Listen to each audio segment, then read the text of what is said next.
Warning, what you're about to hear was intended to make you laugh. A lot.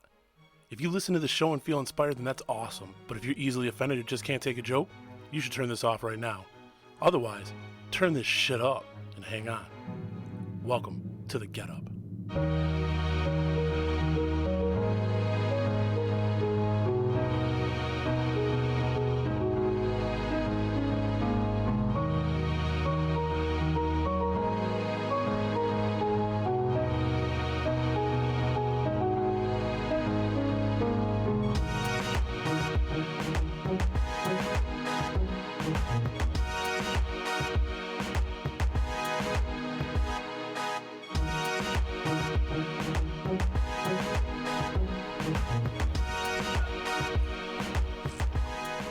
Just like that, we're live. Well, as live as pre-recording can be. Smooth. Welcome to the Get Up. entrance.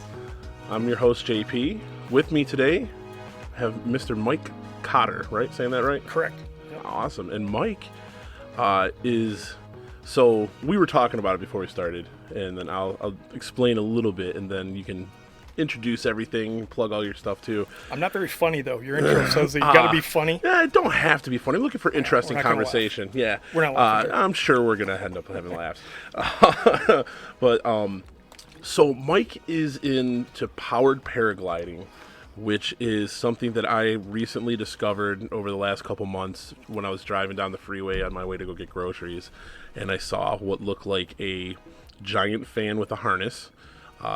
Strapped to the back of an old car driving down the freeway. And I was like, what the hell is that? So picture like a huge fan, not fan boat size fan, but pretty big, bigger than your average fan, with a harness to it.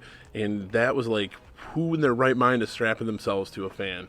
So through a lot of Google searches that I can't remember what the hell I searched for, we were actually just talking about that too, like the actual search term, but it was, it's powered paragliding or paramotoring, which is basically flying around with an open parachute and using the fan to propel yourself instead of riding thermals and everything. Like that's paragliding's been a big sport in Europe for a long time because they got all the mountains to jump off of and stuff. But you ride the thermals, right? Like up and down, and you can glide for a really long time. But now this adds in the powered fan, which actually you can just run and take off. Or people will use trikes and stuff too. I've seen, which it amazes me that the parachutes can hold that much weight for one of those trikes. But then you can just fly around. And what was even crazier to me is like there's no licensing. Like you don't have to have like any really pre-requirements besides just being crazy enough to go up in the air. And I'm really interested in this, and it's funny because my girlfriend and my kids are really mad at me because I was like, you know what, in 5 years I think I'm going to be able to get this equipment and jump into this sport. And my girlfriend's like, you're crazy, you're just trying to leave me.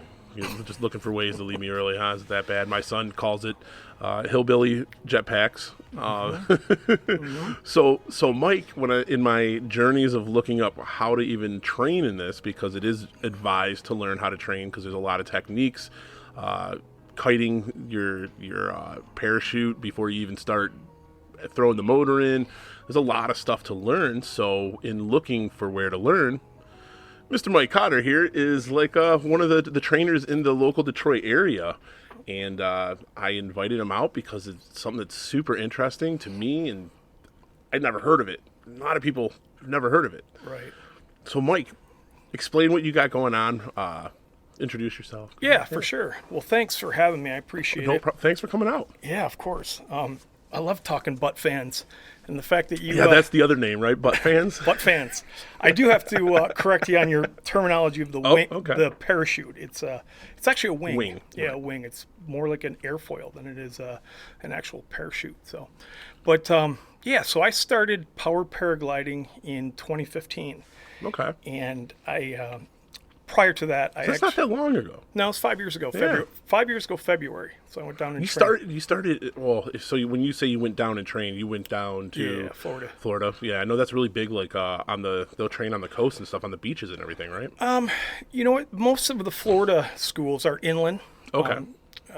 They do that just because there is a lot of regulations, and the fact that people flying on a beach, you're going to be flying overs, and as a new student, it's probably not the best place to Gotcha. do it. You just want to have a big open area. Yeah, less trees. Right. Yeah. No water, no obstacles, Yeah, no 'cause I hotels. know water is like seems to be a big thing, right? Like try to stay away from water because from what I was reading, that's like it's a leading cause. the of leading death. cause of death is people going into the water, and I've actually seen a couple videos where the schools are trying to train people for that.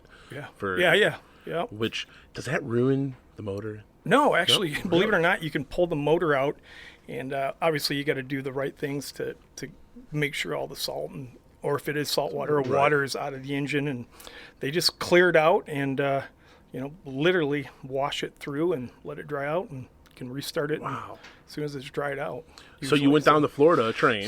So I went down to Florida in February of 2015. Flew with trained with a gentleman named Don Jordan. Okay. And Don was awesome. He basically had me running up and down a soccer field for about 6 to 8 days straight, 90 degrees, 100% humidity. Called the. It was kind of like my in shape boot fat camp. Right. That I ended up gaining another skill too, as far as power paragliding. And when I came back, obviously living in Michigan. I had all my gear sitting in my foyer in my house, and I'm just looking at it and watching the weather and looking at it, watching the weather. And I think it was probably, March, April, end of April is when I probably was able to get back to it. And as soon as I did, I just never stopped. So now, when you went down and trained, did you get all your own equipment to go down and train, or did they have stuff for you to use to train? Like, at what point did you acquire your own? Because that's one of the other parts, right? Is the cost of getting into it, while relatively cheap compared to pretty much any other way of flying. I mean, it's still an investment. From everything I've priced out, it's about what, $8,000 to $10,000 to get into. More, I would say more in the lines of 12. For new gear, for brand new equipment. Yeah, and if you're talking accessories too, people never think about accessories like helmets and comms and floats for buoyancy and water. And heated gloves are a popular one for Michigan. I see. Yeah, exactly. So many videos. Oh man, the batteries died. Right. On Literally. my gloves. I mean, there's a number of things that you need to have, and so I would say 12 is a safe number to Gotcha. to put And that's you not to even budget including for. training. No, it's not including the training. Right. But you got to think about it. I mean, what does a new motorcycle cost? Right. What does a new boat cost for somebody, a fishing boat? What does a golf membership cost? And if you think about it in that terms, then it's actually relatively reasonable. Right. No, it is. It's the safest form of flight that's out there. As far as I keep trying to tell that to my girlfriend. it's easy. I'm like, look, babe, if something happens to the motor, I'm already in a parachute. Right. No, a wing. Right. It's a wing. Yeah.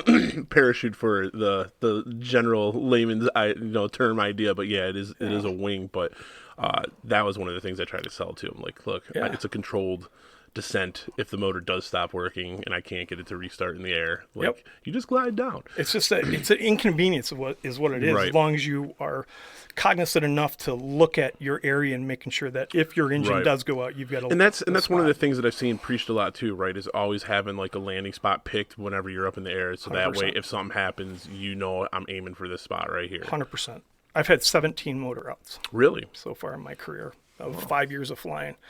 I fly a lot though. Do you? But, how often do you fly? As much as I possibly can. As possibly. Yeah. Now that I'm instructor, it's not as often because you're with the students when it's the nice weather and when it's peak times to fly. Right. But that's got its rewards as well. And where do you fly out of?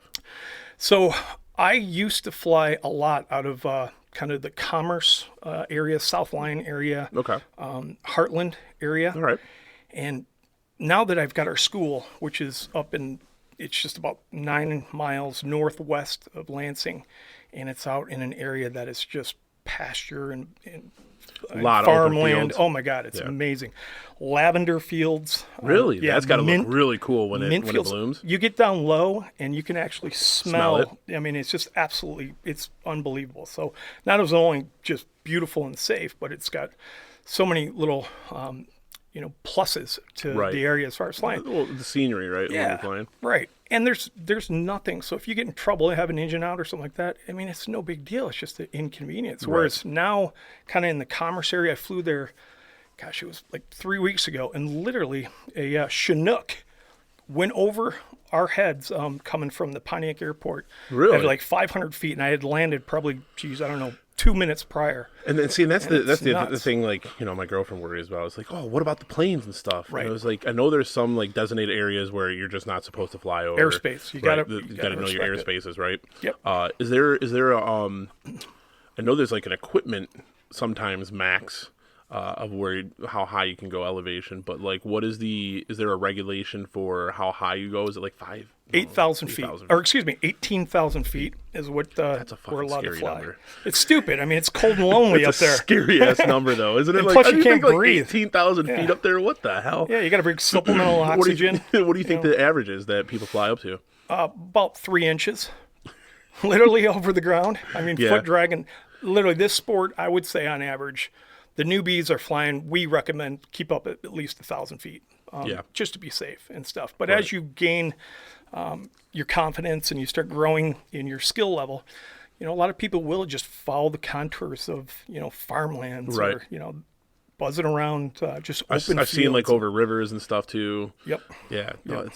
it's so crazy. It looks What's so awesome- fun. It's seriously, I mean, it's like you're flying in an area that is 3 dimensions, that you can be down literally an inch off the surface of the earth and just hold that altitude for miles. Right. If the landscape provides Right. that. So, and then, or you can jump up to say 3,000 feet and get just a nice bird's eye view of everybody around. I'll tell you what's crazy is, especially, you know, I follow on Instagram and stuff quite a few different paramotoring accounts now. Yeah, who? And, You know, can you, I don't know off the top of my head. all It's- right, you don't have to I give think any plugs. I think I just like followed the hashtag paramotor or something. Mm-hmm. But man, some of these places that people go, it's just damn amazing. So like now I'm always thinking about like, what would this look like from the sky? What would this look like if I had a paramotor and I could just take off somewhere? You know, like when we just went to Vegas recently and, you know, went out to the Hoover Dam and we went out to the desert and stuff. And I was like, man, this would be so sweet if you could just like fly over this cropping of rocks, and that'd be so, and to see people doing it is what's awesome too. Yeah. The thing that I've seen recently kind of show up is para-hawking. So they have people that have hawks that do falconry. Right. They'll have the hawks fly right around next to them. Like one landed right on the GoPro pole that they were using. Yep. And then I've seen a couple where birds were just flying right with people, and it's like, that's amazing in its own to have a bird just flying right next to you, like chilling, checking you out. Yeah, that gentleman's out of, I believe, Oregon. His name escapes me right now, but I've watched several of his videos, and he's an interesting guy, but you don't need a hawk with you as a beginner. But it's just crazy to see like the changes that are happening since I've already found it. Yeah. I know the toe dragging thing seems to be pretty popular, just skirting the ground. So what's it look like for someone that's interested in getting into this?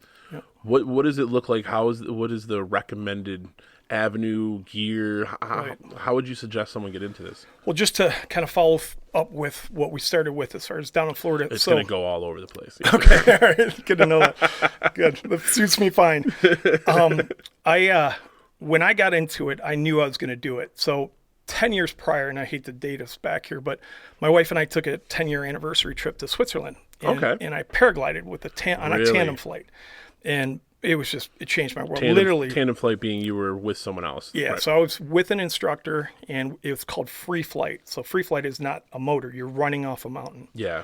So, and that's where the that's thermals... got like the it looks almost like a sleeping bag kind of like pod is what they call that it. they sit into once they get in the air, right? Yep. And that's more for aerodynamics and keeping warm and, you know, that aspect. You don't need one. Let's put it that way. But that's definitely kind of the protocol with the free flight paragliders. So I did that with a gentleman, and it was in Grindelwald, Switzerland. I mean, this place is just sick. You run literally off a mountain in a valley, and I think it was probably maybe 7,000, 8,000 feet. I don't remember exactly, but looking down in the little village of Grindelwald, and it just changed my life. Literally, I landed, and I looked at my wife. I'm like, that was unbelievable. And did she not do it? No, she did it. Okay. She did it as well. And she landed, and she's like, oh my God, that was so much fun. It's great. And I looked at the instructor guy, and I go, hey, can I do this again tomorrow? And he goes, yeah, sure, absolutely, man. Let's get you signed up. And I looked at Karen, I'm like, you want to do it? You want to do it? And she's like, well, I think I'm going to try the hang gliding with somebody. And I said, okay. And I knew right then and there she didn't have that same flip back my eyes. It wasn't experience. Like, oh, shit. Yeah. Yeah. And after that, I came home and, 5 years go by and you're busy with life and so on and so forth. But it's always in the back of your head. Yeah, in the back of my head. And I just, we're down in Florida probably 5 years, in the future here. And 2 power paragliders go flying by in Naples Beach. And they're literally like 5 feet off the breaking waves. Right. And I looked at my wife and I'm just like, oh my God, there it is. That's what I need to do because I was thinking, as far as paragliding, that you need mountains. And we don't live in areas of mountains. Yeah, Michigan's pretty damn flat. That's the answer right there. Right. So I go running down the beach thinking that I can catch these guys because you only travel like 25 miles an hour. And I was like, I can catch them. So I'm literally running down the beach and sure, I don't catch them. Yeah. 5 years go by and I have a situation with work, whereas my surgical device, I was in medical sales. Okay. It had dried up just because of Obamacare on some reimbursements of our product. Really? And so I had time to think about, okay, this is the time to do this. I want to go down and train. I mean, let's go. So I bought all of my gear. Before going down? Yep. So I've never even touched a paramotor, never saw one. Would you recommend that? No, absolutely not. There's no reason to. And I'll tell you here why. I did it because I knew I was going to love it, quite frankly. Right. I just, like you. Well, you'd already had that experience of doing the flying, right? Right. And I love flight. I've loved it since a little kid. I'm still the guy that actually, I'll take a flight today. I'm 6'1", 220, and I'll still sit in the window seat to look out the window of the airplane. I just love it so much. When we just flew to Vegas, like I was like at the window seat both times. Yeah. Like, oh, look at that. Oh, it's a great kid. Oh, my God. I know. Yeah. I know. Totally. Yeah. Oh, there's the mountains. Oh, shit. There's the mountains. Yeah. Yep. My girlfriend. Look at that cloud. Like, I mean, just everything about it still, to this day is just so intriguing to me. And so I have such a passion for it. But so I knew that I was going to love the sport. So I really put the trust into Don. I'd done quite a bit of my due diligence to find the right instructor for me. Okay. And Don was top, very high on that list. Now, this is 5 years ago, so the list of instructors was probably much smaller than it is today. It's actually larger. Really? Yeah. It's because of the growth of the sport. Okay. So, but that's a good thing because of the quality and the people that are doing this. People now that are trying to get into the sport are finding the right trainers and the people that are out there that are actually really doing this as a full-time type, position and job and career and life choice, because it is. And but 5 years ago, I mean, a lot of guys you'd find just working out of their garages. My instructor actually worked out of his house. We'd go there to do ground school, and we'd go out to the field, and that's fine if that works for you. That's great. We couldn't do it just because, my wife would throw me out. I mean, she has enough of PPG. She doesn't need any more PPG. Right. But so that being said, as far as gear, I don't recommend it just because, number one, you don't even know if you're going to like the sport.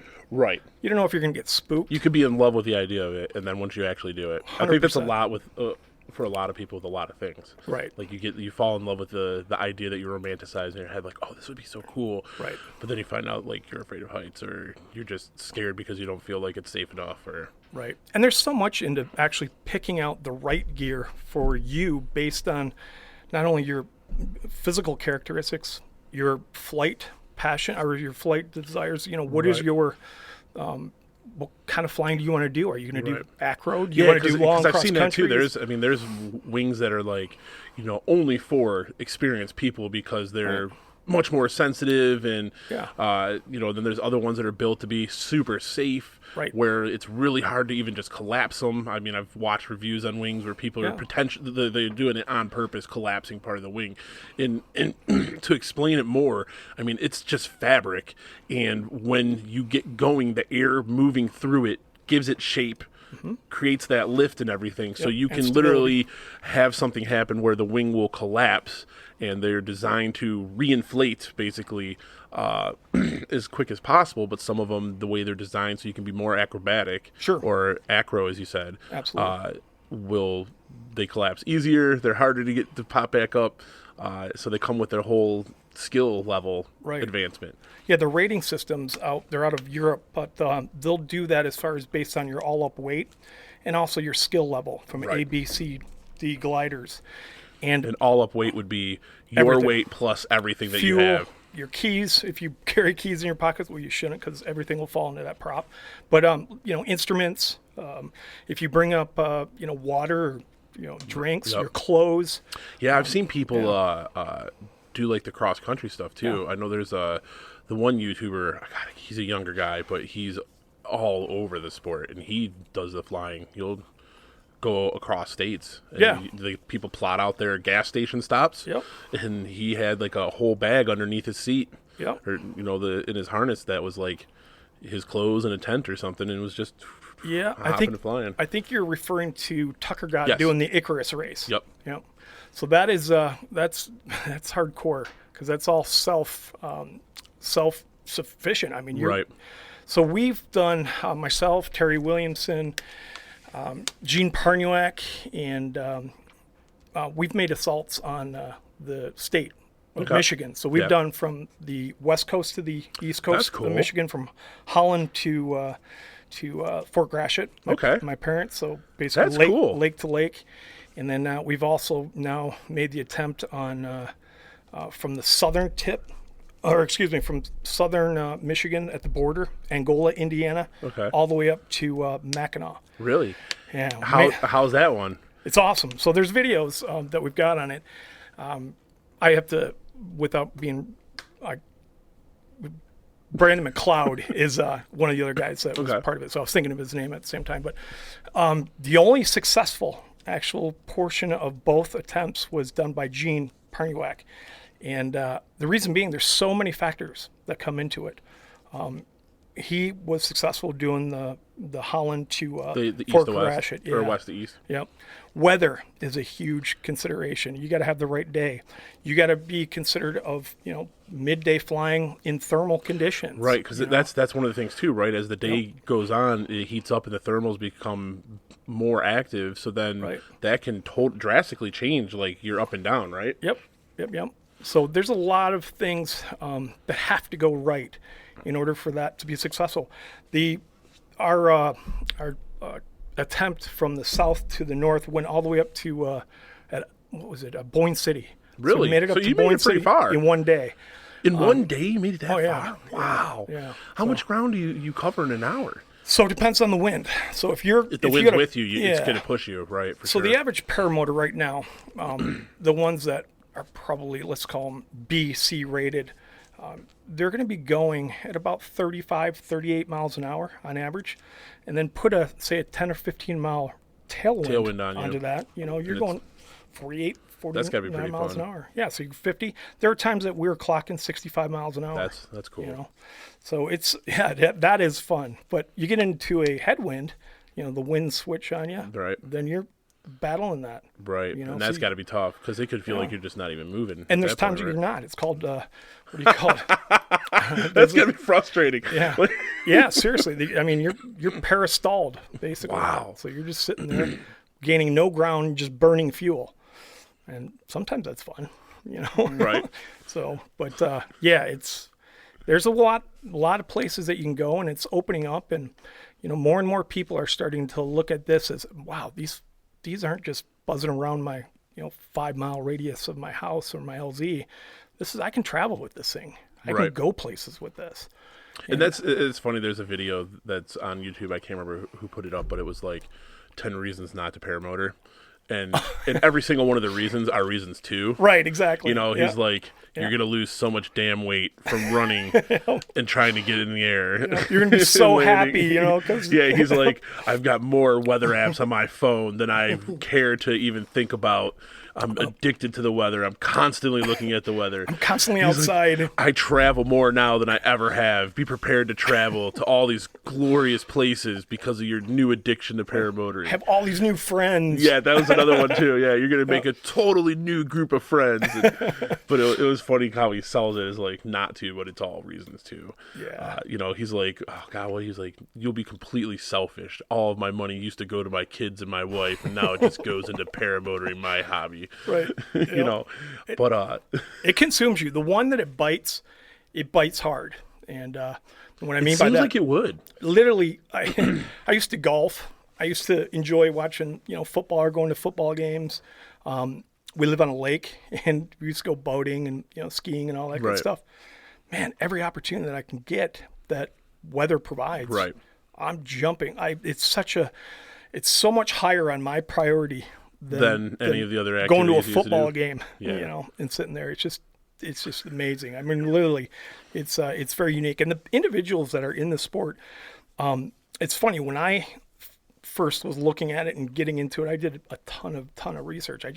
That's the way I am when I'm really looking at it. That's how I am too. Yeah, smart. I get made fun of all the time, but I see something, I'm like, all right, let's research. Like I was like, even this, like I picked out a wing that I would get just because of like the safety of it. It can carry my weight, like my all up weight would be in that wing's range. Looking at the paramotor itself. There's a lot to consider for sure, and like I did so much research on all that stuff. Yeah, good. You should, and that's smart to do that. But the individual, as far as personality characteristics, I was thinking to myself, what kind of people are in the sport? Because really, there was only one other person that I knew here in Michigan. It's named Tom Zoner, which was my mentor. Still is, actually. He was the Commerce Township supervisor for 20 years after he had retired, but he started when you go to fly-ins and so on and so forth, he started to introduce me around to the individuals that were in the sport, and I was like, oh my God, he's an attorney, he's an engineer, he's a supervisor of a municipality. This isn't the, wingsuit type attitude of, adrenaline and, crazy. These are really interesting, well-established people that really just found the passion of this as well. And sure, you're going to have your guys that are a little crazier, but that's to be expected. But it's this community here in Michigan is a unique one from all around the country. And I say that just because of the close-knit that all of the pilots have. We have a Michigan Powered Paragliding group around that. We are probably, I want to say, 2 or 3 in the country as far as per capita of the amount of pilots. Really? That are, and it's just growing like crazy because most of our students are coming from Michigan. Last year, I think we put up 60 students that were Michigan pilots. Well, and like I said, when I was searching for somewhere to train, like just to, again, in my research to like prep for how I want to go about this, your name kept popping up. Like people recommended you. I joined the Facebook group and everyone was like, "Oh, talk to Mike Cotter. He's your guy." You know, and like I said, when I was searching for places to train at all, yours pops up. Like I said, there was another one that came up that was within a decent, distance from here, and but that one didn't seem like it was active when I went to their website. But everyone, just your name kept popping up, so it was like, all right, well, this must be the guy. And then, I mean, being outside of Lansing isn't too far of a drive. I mean, it's pretty good for the Metro Detroit area. Anyone in this, in the southern part of Michigan to reach, to go do it. Now, when you for the training and stuff, like how long is that whole program? Yeah, I'm glad you asked. So our facility is a unique facility. I found this place out in the middle of nowhere, 9 miles northwest of Lansing, and it has a house on site. Really? Yeah, and a hangar, which we rent both, which leads us out to a 2,000-foot grass strip runway, north, south, east, west. And when I found it, I had been looking for a long time to find the right location. Right, that's got to be kind of hard too. Yeah, right? And my partner Justin Fox, he lives in Kalamazoo or Three Rivers area, so he's on the western side of the state. I'm on the Detroit area, and so I had to find a place that was somewhat convenient for both of us. Right. Yeah, and so I had looked at everything, including sod farms, dairy farms, just places that had really wide open fields that would be safe for students. Quite frankly, that's the first thing that's on our mind is find this place that's safe.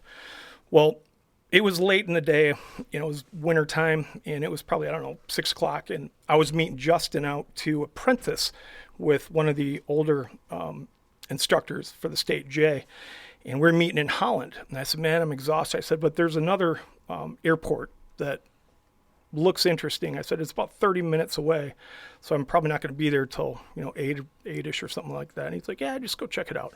So it was like my 5th one of the day.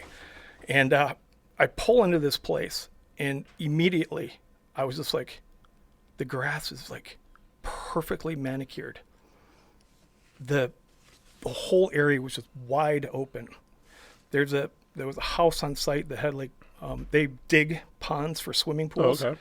It's swimming pools. I mean, and so I pull around to where it shows that the office is, and it's a house. I'm like, oh, that's kind of unique. And I go and I knock on the door, and I said, hi, my name's Mike. Introduce myself. I said, I'm curious, is the hangar or the airport, is there rental space available? Or, and the young gal says, yeah, actually my grandpa owns the airport, and he does. Matter of fact, I know that one of the hangars is open. I'm like, oh, that's awesome. I said, is that typical that he rents out space? And she goes, yeah. And I said, well, on the Google, it shows that this is the house is the office. And she goes, yeah, I'm renting the house from my grandpa, but we're moving out next week. And I'm just sitting in my head just going, bing, bing, Right. bing, bing. Like, and how place. convenient, right? How soon? I'm like jumping out of my shirt going, how soon can I talk to your grandpa? Well, she goes, let me go ahead and get you my number for my grandpa, and give him a call, and he'd probably love to talk to you. And so I give this gentleman a call on my way to Holland, and I'm just giddy. Right. I'm like, man, if this could come, that house, those hangars, that airport, I'm like, this is PPG heaven. And I called the gentleman, and he answered the phone, and I just wanted to say, you know what, if this is the right thing to be, this is the right thing to be. I'm just going to be dead balls honest of exactly what we're going to do Right. here. I said, my name's Mike Cotter. I'm interested in renting your house and hangar to start a powered paragliding school. I said, I told him nuts and bolts. We'll probably have 6 students per class. It'll be probably, class every month and a half maybe. And we're looking to start as soon as possible. And he goes, can you meet me tomorrow? And Now, when you said powered paragliding to him, did he know what that was already? he had seen, he knows aviation. Okay. He actually started flying his first plane. I think he was 13 years old. So he's got a huge amount of experience in airplanes. Well, when you say grandpa, like... Yeah, well, he's 92 years old Wow. at the time that I contacted him three years ago. Okay. And so he had seen powered parachute. I guess there was a guy that was out there. And there was another guy that had come up there that was trying to fly a trike, but just didn't get up, didn't have training, or Yeah, didn't the get trikes wasn't look successful. like there's a whole other thing to consider Right. with that, because I've seen somewhere it looked like it took a while just to get up, and they need a lot of distance to be able to get those things up in the air. Yep. Versus when you're on foot. Yeah. So when I trained with Justin, I showed up at the Holland Airport, so you can camp there. And Justin was already there, and because we were going to be training some students as an apprentice that following morning. And so I showed Justin this property. He's like, "Wow, looks awesome, man. Right. That looks really good." And I said, "Yeah." I said, "I'm going to have to cut my training short tomorrow." I said, "Because I'm going to go meet this guy at like 3 o'clock." And so I had left and went and met Dick. His name's Dick Lyons. And I had met Dick, and as soon as I showed up, he's this guy that just super happy, just really gregarious, big smile on his face. He's probably, I don't know, $130, stands about 5'1". He just comes shuffling over to me. He's like, "Oh my God, this will be great." He's like, "But here's the first thing. You got to teach me how to do this." No way. That's awesome. And I was just like, fell in love immediately. Right. I'm like, this guy's awesome. And so we hit it off. We spent, about an hour and a half together and just kind of chatted about him and me and, how this would work and what we'd want. And he loves aviation so much as well. And, he's aging, obviously, and he wanted to see something done with Right. with the facility and the airport and stuff like that. And so it's been a win-win for us Cool. in a major way. So our facility, the training, our students, they come from Michigan, they come from all over the country, basically. But our training program is a 7 to 10 day program. 95% of our students will show up on Sunday, and they're done by that following Sunday. Okay. There's a very small, number that have to go beyond. No, yeah, stay just a little bit longer or whatever it may be. But we welcome our students back anytime. Matter of fact, we love having our students come back, especially during our classes, because they're kind of a peer-to-peer with the students as well. So it's a week's, you got, as far as time-wise, you're taking a week off work. This is aviation, But we start early in the morning, and winds obviously are very low in the morning typically. And so you got about 3 hours after sunrise, and you got about 3 hours before sunset. Right. That seems like to be the most popular time, right? They are. Because of the day hasn't heated up, or Exactly. in the evening it's starting to cool down, so the thermals aren't so crazy. You got it. So let's say, for example, in an evening session, everybody, we get them out, and let's say that they're flying at this time. We're going to fly them until the sun's going down. And as soon as the sun sets, and we're basically finished with the students as well. But then we take the students back into either the classroom or the house, wherever we want to do it, and do a video debrief of everything they're doing right and wrong, what they can improve on, what it looks like. So you're recording everything. Yeah, we do video analysis of it. Okay. Unbelievable, helpful tool as well. So by the time that's finished, you basically, based on how many flights we did that night, it can go an hour and a half or whatever. So in the middle of the summer, at 10 p.m. finish flying, or 9:30 finish flying, and then now it's 10:30 p.m. that we're finished debrief, and somebody has to drive home, they're exhausted. Right. So we put a high emphasis on students staying with us. It just makes sense. Now, can they camp out? Is that what they generally do? Yep. So that house that we have, it's a 3-bedroom, 2-bath house. And so we actually provide a lodging for those students. And we recently went through some rules and regs with the county as far as township of what we can do and what we can do. Because we don't want to disturb the areas where it's having a ton of campers and stuff like that there. But we were able to get permission to have a total of 4 RVs or campers on the site. Now, myself, Justin, and our third instructor, Bob, all have our own travel trailers that we stay there. Right. From, the time the students get there to the time they're finished. And so the house is open for students to rent out as well. But several of the students, thought, oh, no big deal. It's 45-minute drive or something like that. I can do it. I can commute. And I'm like, I tell them why, but still in their heads. And sure enough, they end up, crashing on the couch or, Oh, yeah. And it's a lot more fun too, because, when we're done doing our talking and so on and so forth, it's nice to see those guys interacting and bonding and, the downtime of having dinner and, just joking around. This experience. Yeah, exactly. So really kind of brings it almost like a little PPG family, if you will. Now, what do you do during the midday? So if you're going to fly in the morning and the evening, what's midday look like? Yeah, good question. So we typically morning sessions are, if we can, get out there and do physical skills. And physical skills are ground handling with the wing, practicing, Which is when I say kiting. Yeah, right. That's exactly what it is, kiting.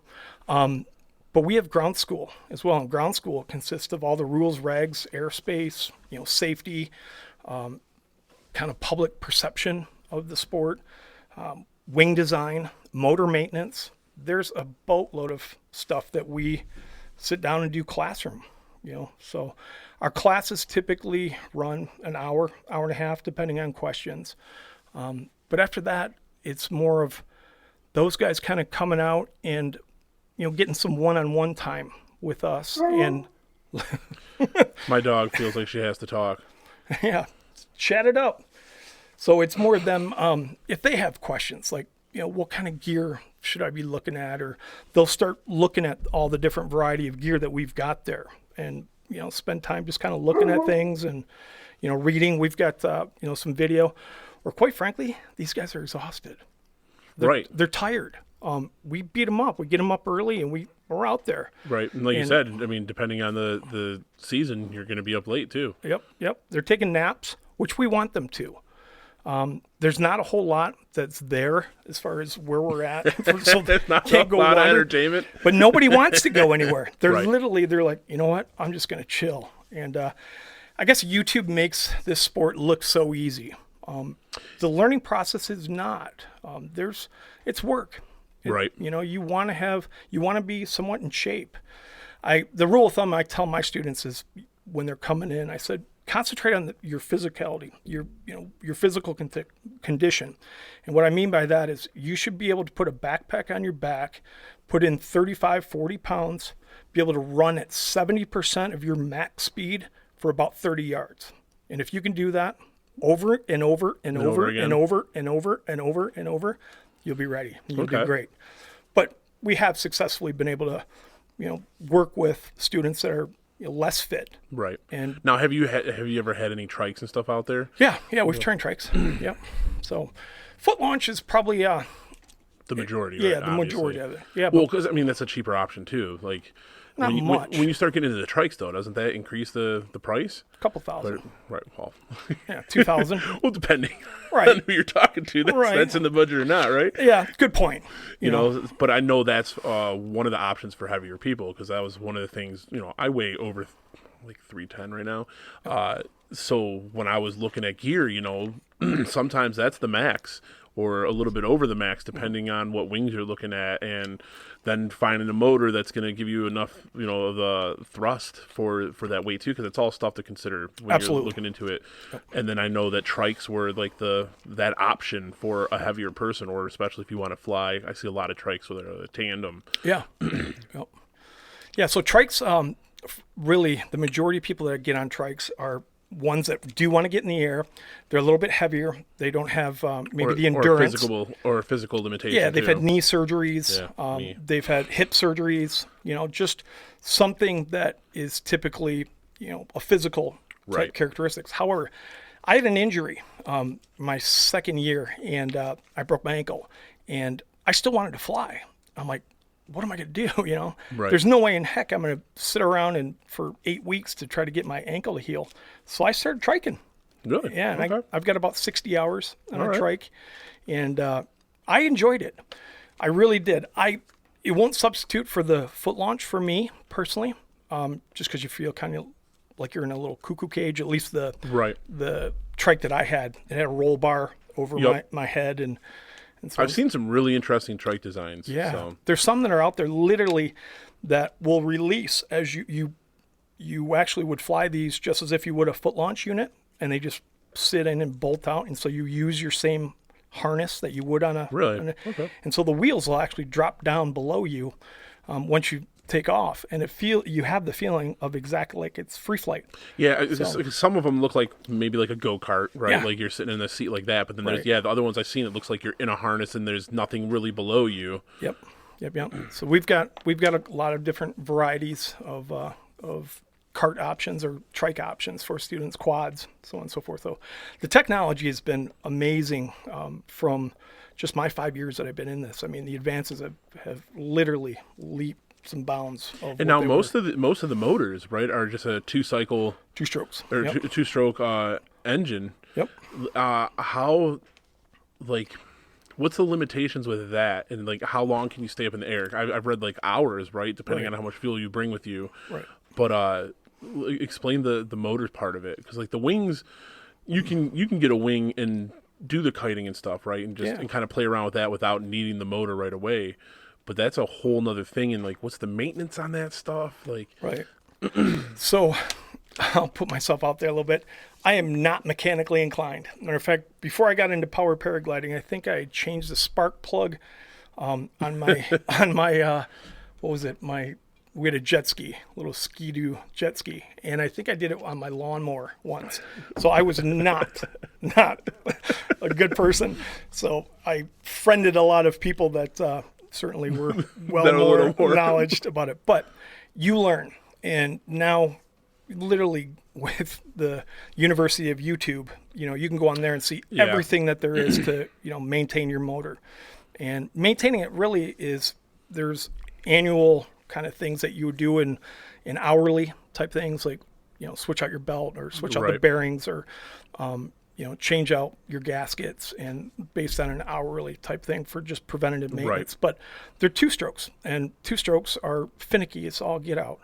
But once you figure out your motor, as far as the way to prime it and how much fuel needs to go in and prime it, and you take care of it, and you're making sure that everything's nice and snug and everything's bolted up and all that good stuff. Your vibration is a concern, so it loosens the bolts on different things. But as long as you're doing all the right pre-flights on it, you're not going to have any problems whatsoever. They're just pretty much just routine type things. And fortunately, Justin Fox, my partner, he is a skilled motor whisperer. Oh, okay. Yeah, so that definitely helps, right? Yeah. When you got an issue. Oh God, it's awesome. So awesome to have him.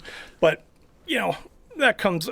Sometimes I feel really bad because we'll go to a fly-in and people just come out of the woodwork, and Justin's there to relax and enjoy. Right, and sure, let's talk about PPG because we both love it. But he's over there just schlepping away working. He's such a nice guy. Can't say no to anybody. Right. It's like I have to be the bad guy and go shoo people away. I'm like, dude, he's also on vacation. Leave the guy alone. But so as far as maintenance, there is maintenance, and you want to pay attention, but you learn, and that's why we have a class of motor maintenance to go through all that stuff. Okay, so that's something that's included in the class. What about props? It looks like most of the props are wood, huh?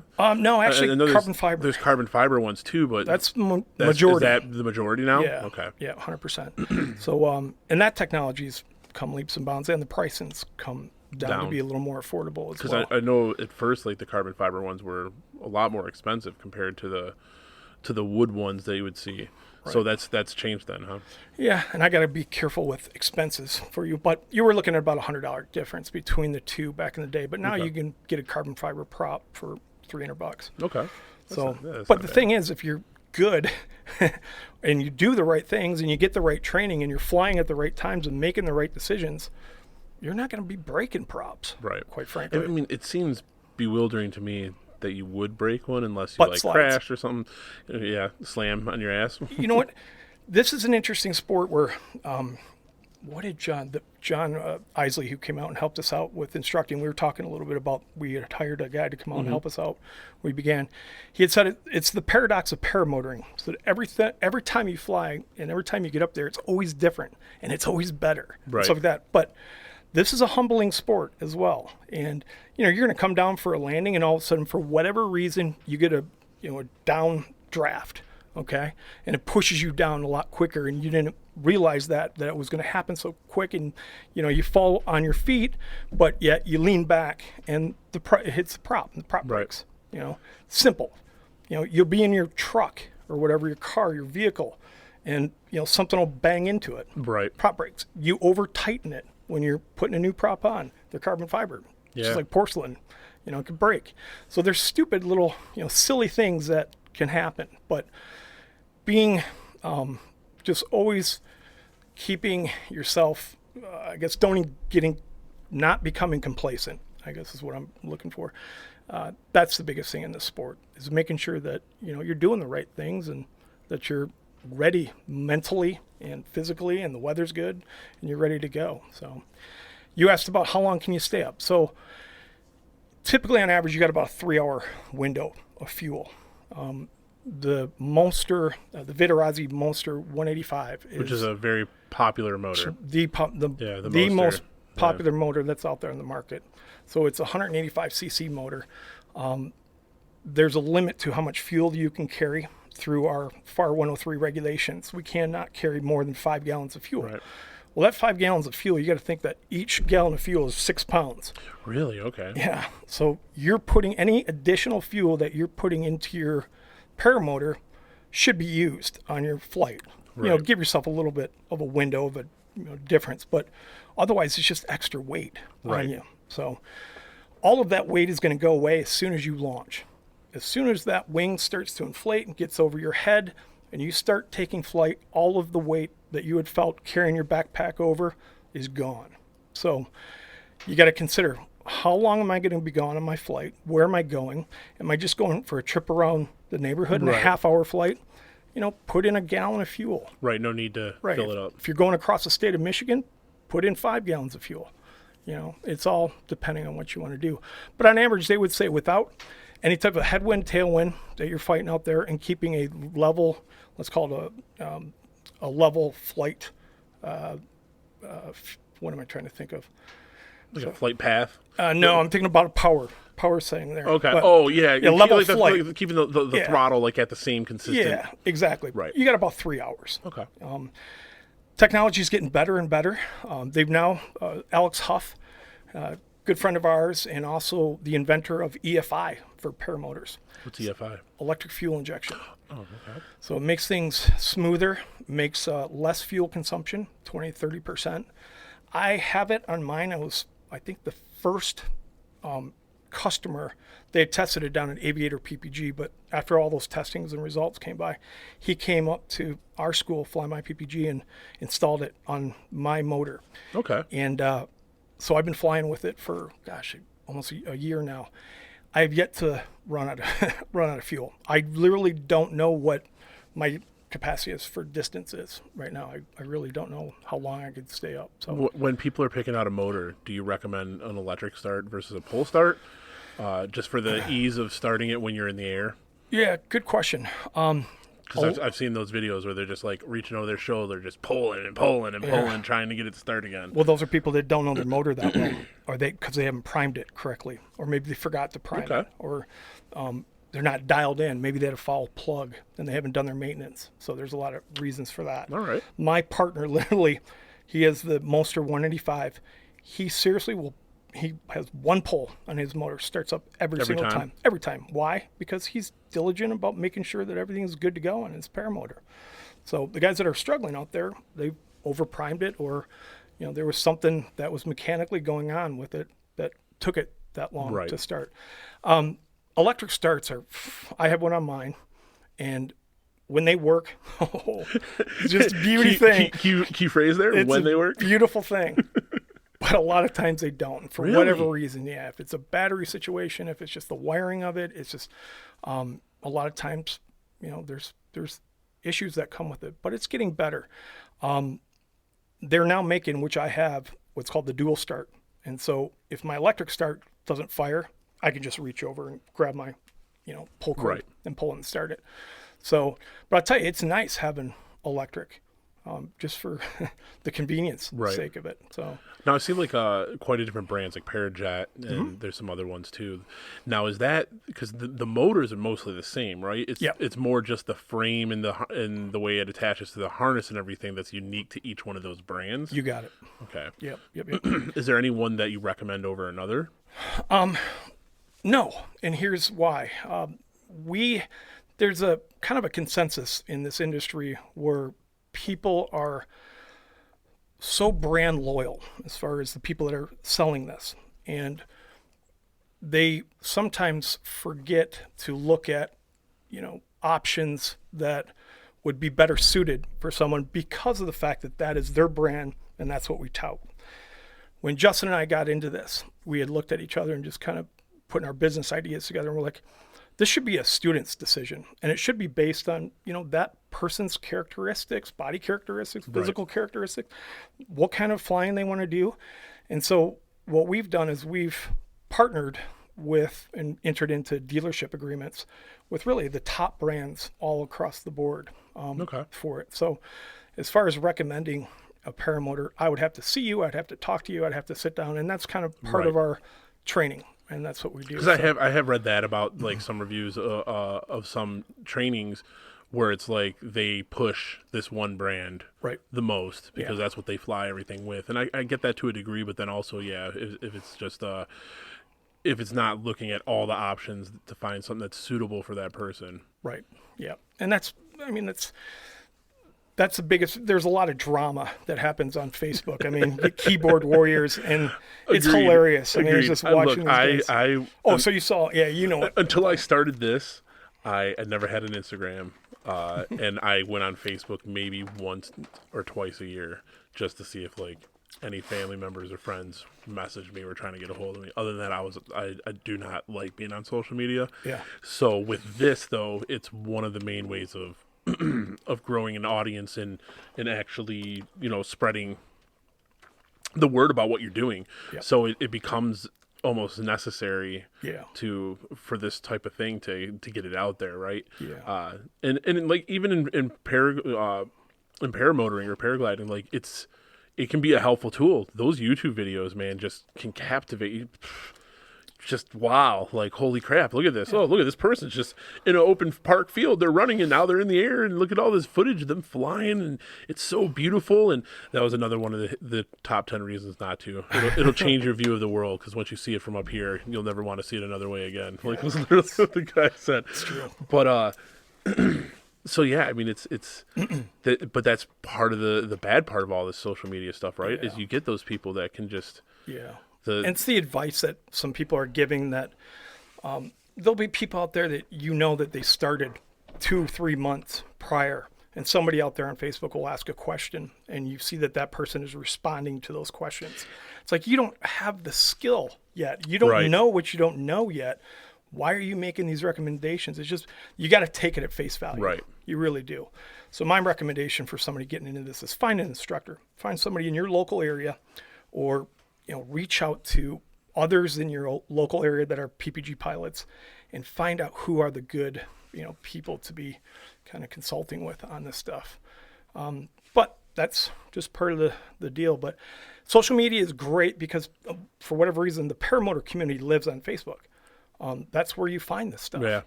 And there's a lot of good information out there, but there's a lot of bad information out there. I'll give you an example here. We had a student this past summer, and he came out, and we do an introductions class, and introductions expectations. It's the first thing we do when they show up. And we all get together, and we kind of just tell them what the week looks like, what we're going to be doing, blah, blah, blah. And we ask them, say, guys, we're going to train you the best way we know. I said, we've been doing this for a while. We know it works, and we know that you'll have different ways or ideas of doing things, but just do it our way, if you will, for this week. After you leave here, do it however you want, but just give us a try, okay? Right.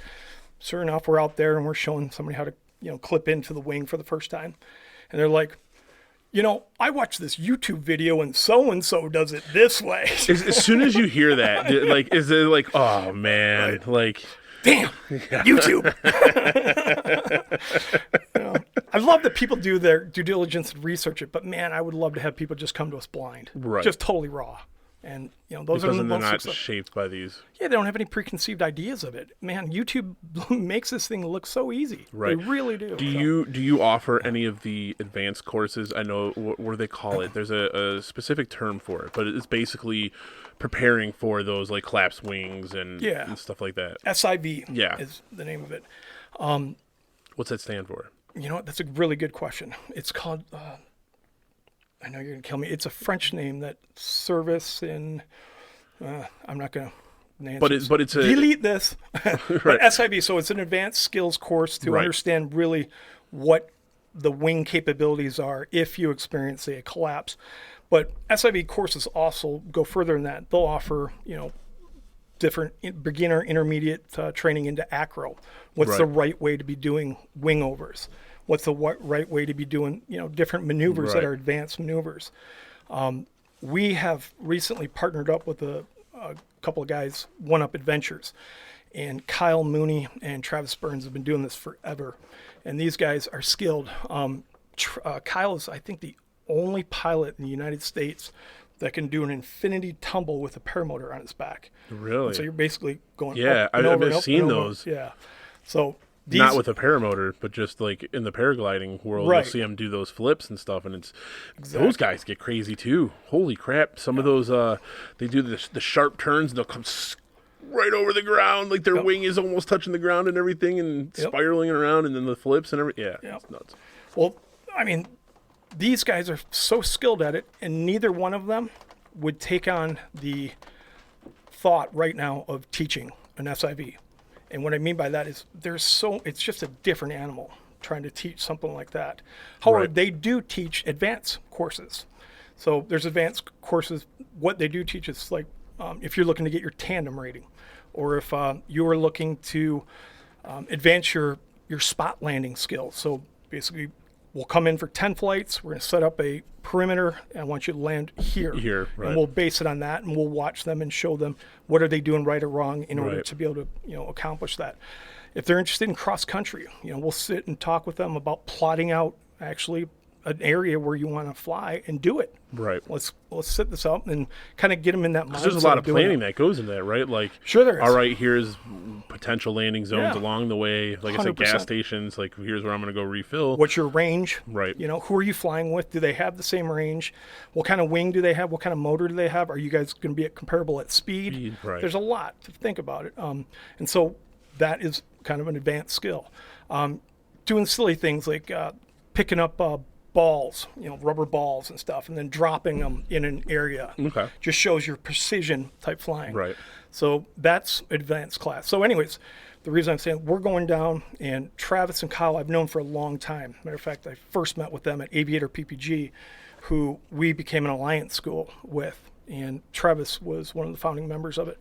And we had developed just a mutual respect and idea and philosophy of this whole sport. And they came up and trained here in Michigan in the summer because they're from Florida.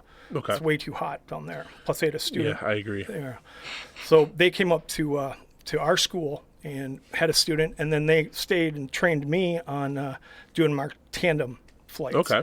So, but we're now going to Florida next month, and we've got a full class down there with them. So we'll join them now. That's cool. And go down there. And couple of things that we want to do is, before the beginner class, do advanced skills training, and then on the back end of it, do the same thing, advanced skills. Okay. So have some people, and that's a shorter type class that you Right. come in for 2-3 days for that, and it's a lot less expensive and stuff Right. like that. Well, because at that point you're already expecting they've logged got some the skill. airtime. Right. Yeah, they've got to have typically 40, 50, 60 hours under their belt to really gain the benefits of the course Gotcha. as well. I mean, you want them to have skill and understand do's Right. and don'ts, but some of the people, might be a couple months out of training, and they just want to get better at launching and landing. Right. Just because maybe they didn't find the right instructor, and they didn't get the skills that were. That's an important taught part to of it, right? My- Getting off the ground and getting back on the ground safely. Yeah, I think Right. so.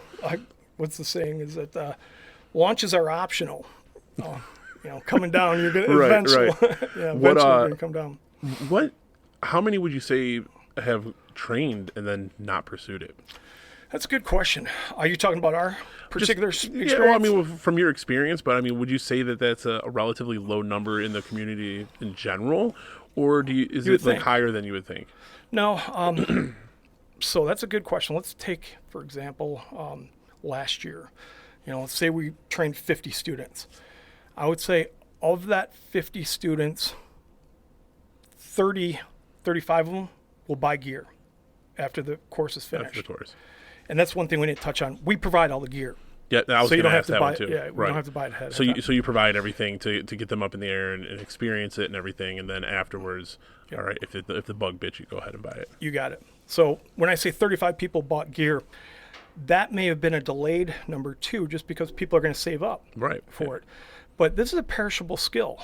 If you're not, out there doing and practicing, your kiting and wing handling and stuff like that, definitely get you lose rusty. it. Right. It's not like riding a bike. I mean, you actually will lose that skill. And so the longer they wait and put it off, the harder it is for them to, get right back into it. But we do offer, come on back. Let's spend some Okay. time together. Like a refresher course? Yeah, exactly right. Let's get your gear set up. Let's do the hang test for you, so that your CG is right, center of gravity is right on the perimeter. And that's referring to how your harness is clipped into the motor and everything, Yeah. right? Because there's a couple different points that are depending on what kind of style of flying you want to do, all that stuff, right? Right. It's how you sit in your harness with the motor on your back, and that basically that angle. So that Right. if your prop or your angle of attack is pointing downwards, and you're putting, It's giving you more upward thrust. you're putting that thrust, then it's going to be that you're pointing up all the Right. time, and that'll change the wing angle as well based on that. So we've got a swing set. We'll call it a swing set at our school that we hang people or sit them in the paramotor and make sure that we get that right. And typically, on average, paramotors you're going to want about 10 degrees Okay. of Of an angle. of an angle, right? Gotcha. So yeah. And what's that achieve? So that way you can get enough upwards thrust, but then Yeah, horizontal level to keep flight. it level flight. Right. Yeah, exactly. How Right. much of that can you control with the wing itself? It's amazing. Oh, as far as the CG, Right, like, well, yeah, as far as like your angle of climb and level flight and all that, yeah, like how much of that is controllable by the wing? Because I get to a degree, it's the angle that the prop is angled at the angle right, of the angle that it's pushing it in that right. direction. But then how much of that can be controlled by the wing as well? So a lot, but do me a favor, just get your CG set correctly. There's so much that would go into that. How much thrust are you putting out? How much brake pressure are you putting? What kind of wing are you using? How much deflection in the trailing edge of that wing is changing that, that angle as well. So there's so many different things that by not having the right CG, you can on launch, create a torque situation for yourself that obviously does not end well. Let's Right. put it that way. So just make sure your CG is set right, and that's part of buying gear. Are you ready for this kind of gear because of this weight and this Right. power? And that's where the And- research and knowing the gear that you're getting into. Exactly, and that's why somebody that's experienced and knowledgeable and would find the right gear for you. It's critical. It really is. But people will just go onto eBay and buy And just buy shit. Yeah. gear. My partner did. my partner, it's a funny story. He's awesome. He bought his cousin flew down in Florida, and he went down to Florida, checked him out, and Justin's like, "This is awesome." He's like, "What should I get?" And the guy had helped him out, so get this, and put him on like a advanced wing. Oh, really? Yeah, so Justin will fly like new wings and be like, "That's no big deal," Some of these wings, Because he started off on something Right, that was a little yeah. harder than he probably should have. 150 hours you should have had, but you start off on a ENC wing, like totally advanced wing, and I'm like, oh my god. So he self-taught himself, and you know Okay. what? It's such a benefit to have his experience because of him self-teaching himself, buying his gear on eBay, and listening to his experience and his stories, compared to say my experience of buying the gear ahead of time, going down, getting a 9-day training course, and coming back, and it's amazing the differences that are out there. Do you see that too? Do you see people going out and buying and trying to self-teach themselves Yep. this and then coming to the class like, Hell yeah. Yo, Well, I need some help here. I think the pride thing sits into it, a little ego that they won't show up in the class because there's a reason that they chose to self-train Right. in the beginning. But yes, we've had several students that have come to us after. And again, you read the blogs and what's out there and stuff like that, and you see the stories of people self-training. And notoriously, the number one reason people self-train themselves is because of finances or money. Yeah. $2,000, $3,000, $1,800, and you pay for what you get. I mean, Right. literally. And this is kind of important. Yeah. It's your life type deal that wouldn't you want to spend the money to get it done correctly? Especially if Or you're going to wait? already spend the $8,000 to $10,000 to $12,000 on equipment. Like Right. at that point, what's a couple extra $1,000 to get trained and know what you're doing? Right. So go ahead. No, go ahead. Yeah, I was just going to say that, people will choose money, but what ends up happening is they're breaking gear. Right. And it's a time thing too. Students that are becoming proficiently flying as a self-trained student takes months and months longer than somebody that actually will commit the week and spend the time, eat, breathe, live, Right. the instruction and the training.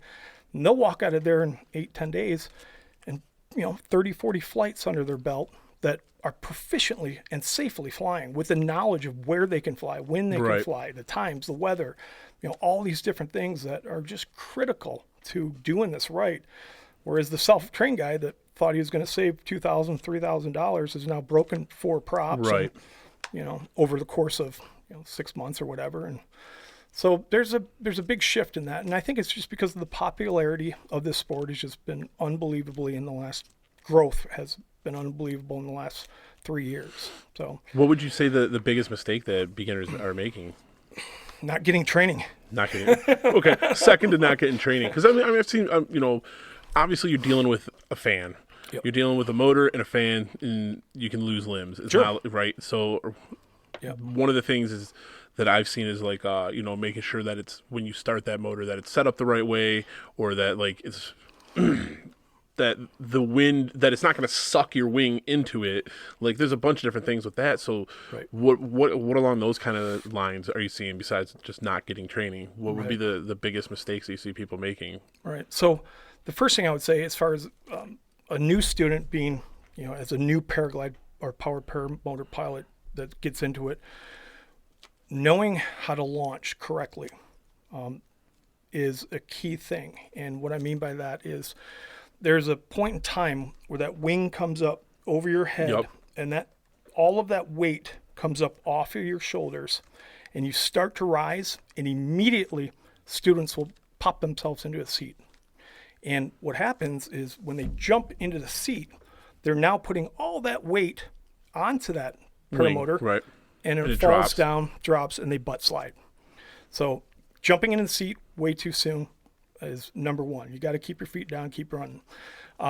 Two would be probably they don't have consistent control of the power. They'll the let throttle off control, the power, right. coming on and off the power. So that would be one.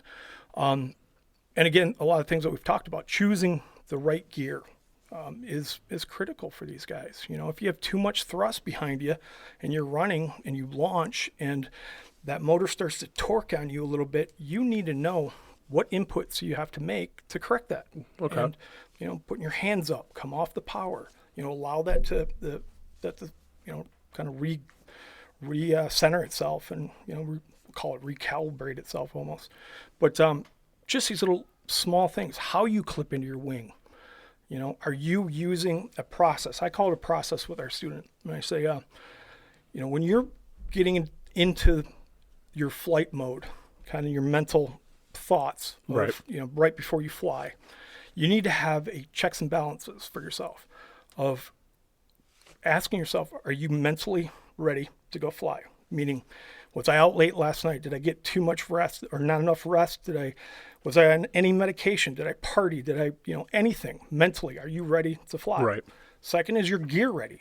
Have you done a pre-flight? Is your gear ready to do this flight? Like you said, did you prime your motor right and all that? Yeah, prime your motor. Did you make sure that you check that your air box is on sound, that it's not going to go through the prop? Happened to me last summer. What's an airbox? Airbox, it sits on top of the carb that basically. Oh. Yeah, so mine came off and went in the prop. And, Ooh. number 17 motor out. Actually, that was 16. So you check your mental status, your gear. Is the weather correct? Is this Right. the right time to fly? And if those are all yeses, then go through the process of check or getting yourself ready to clip into your wing.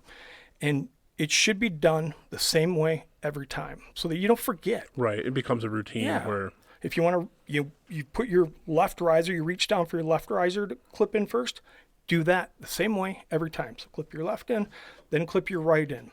You go to grab your A's to kind of set yourself up. Do that exactly right, the same exact time. There's a process, and it's not my process, it's the student's process. We teach them our process as we were right. And talking like you about said, that first they week. might make their tweaks and changes and Yeah, because what happens is mentally or subconsciously, if they forget a step or something is wrong, it'll click with them. Like, wait a second, maybe I didn't clip that. Did I check that? Were my Right. lines like this? And by having instruction and teaching them these kind of little tips and tricks like that, creates that, that process for that particular student of doing it safely and correctly each and every time. So I guess to answer your question, what beginners do is they become complacent.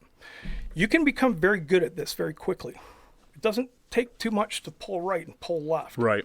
And, what you need to know is, and understand is how that energy transfers by pulling right and pulling left and so on and so forth. And people, I'm guilty of it. When I first started, I was flying, I think I had 130 hours my first. You get confident, right? So then You you're get just confident. So then you're just Everything like, becomes- yeah. It becomes easy. Things become easy. You become good and you become complacent. And I did. And basically it bit me. It did. So what's been your scariest experience then? I would say when I had broken my back, and it happened too quick for me to be scared. Wait, so you broke your back Yeah. while you were as a accident from this? Yeah. Okay. Yeah. So that wasn't the scariest though, because it happened too quick. I didn't have time to be. What was afraid. that? Just a slam? Yeah, it was basically I was climbing out on a launch and I stalled out the wing and dropped about 50 feet on my back. Ooh, man. Yeah, it was not cool. But it was How do you stall out the wing like that? a lot of reasons. Pulling the wrong way. Okay. There was a lot of contributing factors. Matter of fact, I've done a forensic look at this. I swear to God. Like, what the hell happened? I even went back. I looked at the weather that day, the humidity Right. that day. So there's a lot of factors. So Yeah. do you want to know the story? It takes a second. Yeah, no. I right. mean, that's why I'm So I over teach. here. Yeah. I teach the safety class at our school because of this. So that particular day, I was expecting a brand new wing to be delivered to my house. It's a Hadron XX, and I was up late researching it and studying, what you can and cannot do, Right. speed bar, flaps, all that Yeah, stuff. because there's a lot of, like, when I was looking at them, there's a lot of detail that'll be, like, what you can do with each one, and, like you said, like, the class of skill level, but then also, like, the speed of the wing and optimal stuff, and there's a lot of detail that can go into there, and it's because it's all, like, European. Sometimes it's not the easiest to know what the hell you're looking at. Be surprised that you even got a manual. Right. So I was up late. The wing showed up at my house around 11 o'clock. So I don't know, let's say I went to bed at 2 a.m. and got up at 5:30 because I'm notorious getting up early. So I got up. This is the earliest episode I've ever recorded, too. Dude, it would have been much earlier. I was at the gym at 4:30 this morning. Yeah. You showed up with a lot of energy. I was like, wow. Yeah, I've been running around actually all morning. I just had a lot to do. I own an apartment building too. And okay. So there were things that I had to take care of. But, and because I'm going down to Florida, I've been hitting the gym trying to get back into shape. Preparing. Being a lazy PPG pilot in the winter is pretty easy to get into a bad habit. So anyways, I was that morning. So my wing arrives at 11 a.m. and I'm all excited. Getting a wing for a paramotor pilot is, oh my God, it is. It's Christmas times 400. Because it can dramatically change the experience, right? Like the way that wing controls and. Yeah, well, sure. I mean, yeah, absolutely. There's different characteristics that you will notice. For sure, there's a reason why you would buy one wing over the other. But it's better than Christmas. Listen, guys post all the time, like, they'll just show the box at their doorstep, and it's such an euphoric feeling of getting a new wing. So I got mine, and I took it out to my field and opened it up and started kiting with it because I wanted to practice with it. And I was out there from noon until about 3:34. And a good friend of mine, Mark Desick, that I fly with, he called me up and said, "Hey, looks good tonight to fly. Want to do it?" And I said, "Absolutely, I'm on my way." Well, he lives out in the Saline area. And so for me, it was about an hour and 20-minute drive. So I jump in my car, drive in rush hour traffic, and I get there. And meet up with the guys. There was a couple of us that were getting together then, and I think there were 5 of us that were there. And winds were somewhat calm. They're about 3 miles an hour. Mark's field is an advanced field to launch out of. It's a pretty tight tree line, or it's got trees surrounded by it. Plus, there's power lines at one opposite side of his field. So yeah, it's tight. I mean, you got to be on your game to launch at Mark's. Well, when you fly it with Mark and at Mark's, you're planned to be out for 2 hours minimum. Mark loves just cruising, and so you'll fly for a long time. So that you have to load up a ton of fuel into your paramotor. So there's a little pattern that's happening here. I didn't get any rest. I didn't eat. I overexerted myself out there. That day was, I think it was 88 degrees with like 96% humidity. So that changed the density altitude of the air. Therefore, a longer run out, longer launch. Wow. So really, it can have that much of an effect, huh? 100%. Wow. Big time. So anyways, I was second to take off, and I'm running down the field, and for whatever reason, I just kind of got a stumble. And I don't know if it was because of the weight or what it might have been. But I guess everything else that I just talked about. But I stumbled. I was good to go still. I looked up. The wing was good, and I start taking off. But I'm not launching, or I'm not gaining the elevation as quick as I normally would. And I'm on the left-hand side of the field. All my buddies are setting up on the right-hand side. Well, to the left is that tree line, okay? If I turned right, which I should have to counteract the torque of the motor, then I would have had a better outcome, I'm sure, Okay. of this. But I didn't want to do that because all my buds were there, and if I wasn't gaining, elevation, I'd be coming down and put them in jeopardy. But this is all forensic after the fact that I'm thinking about this. Hindsight, right? So as I'm climbing out, I'm just not gaining like I usually would, and I start pulling a little left brake, which is creating a torque with the motor and stalling that wing out. So I didn't realize it, and I didn't have the skill level to understand what was actually happening at that time as well. So I'm now, let's say, just over the trees, and I'm now at like 40, 50 feet. And I just feel everything. Usually there's a little brake pressure, and you feel that pressure. Because you're kind of fighting the wings. The wing wants to be open and flying, and when you're pulling those brakes, you're bending the tips of the wings down, right? So you're actually, the trailing edge of the glider is what that would... But you're going to feel resistance because it wants to be in this regular position, and you're altering that, right? Exactly right. So all of a sudden, I just felt my brakes go limp. Like there was nothing. And I just dropped. And I dropped basically straight down on my back on the paramotor. And what goes through your head at that moment? Like, if you can remember. I do remember. I drove home. So after the fact, again, I had talked to each and every one of those individuals that were there. And I wanted to hear from them. What did they see? What did they hear? What their perception was of this? Because I wanted to know, really, because I didn't know exactly what had happened. And I think the most haunting description came from our instructor now, Bob Harris, and he was there. He had said, Mike, when I looked up, I came in a little bit late, and you guys were already had set up, and you were taking off, and you were launching, and I looked down, but I heard something, and it sounded like your motor was kind of cavitating, if you will. And when I looked up, your wing was in a streamer, and you were falling. So a streamer, think of that, goes up and down, and just falling. That sent chills up my body, because obviously I don't know what it looks like to be seeing that. And I landed, and all the guys ran over, and Mark had taken off first, and he landed as well, and they all started helping me get out of the motor, the harness and stuff like that.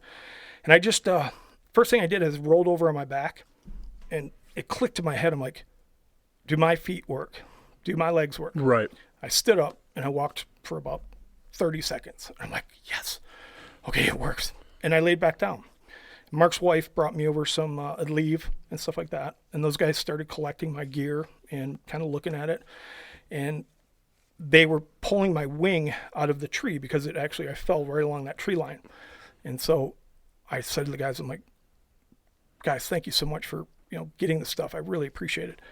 I said, but this is starting to hurt a little bit. Right. And I want to head home before, it gets bad. I didn't know what I've done. I'd never had a broken back before. And so they pack everything in. I drive from Saline back to Michigan, an hour and 20 minutes. And my car, I found a setting on my seat that was perfect. Got the heat going, and I'm comfortable. And I get home and climb up to bed. It's Memorial Day weekend. What's the one in the summer?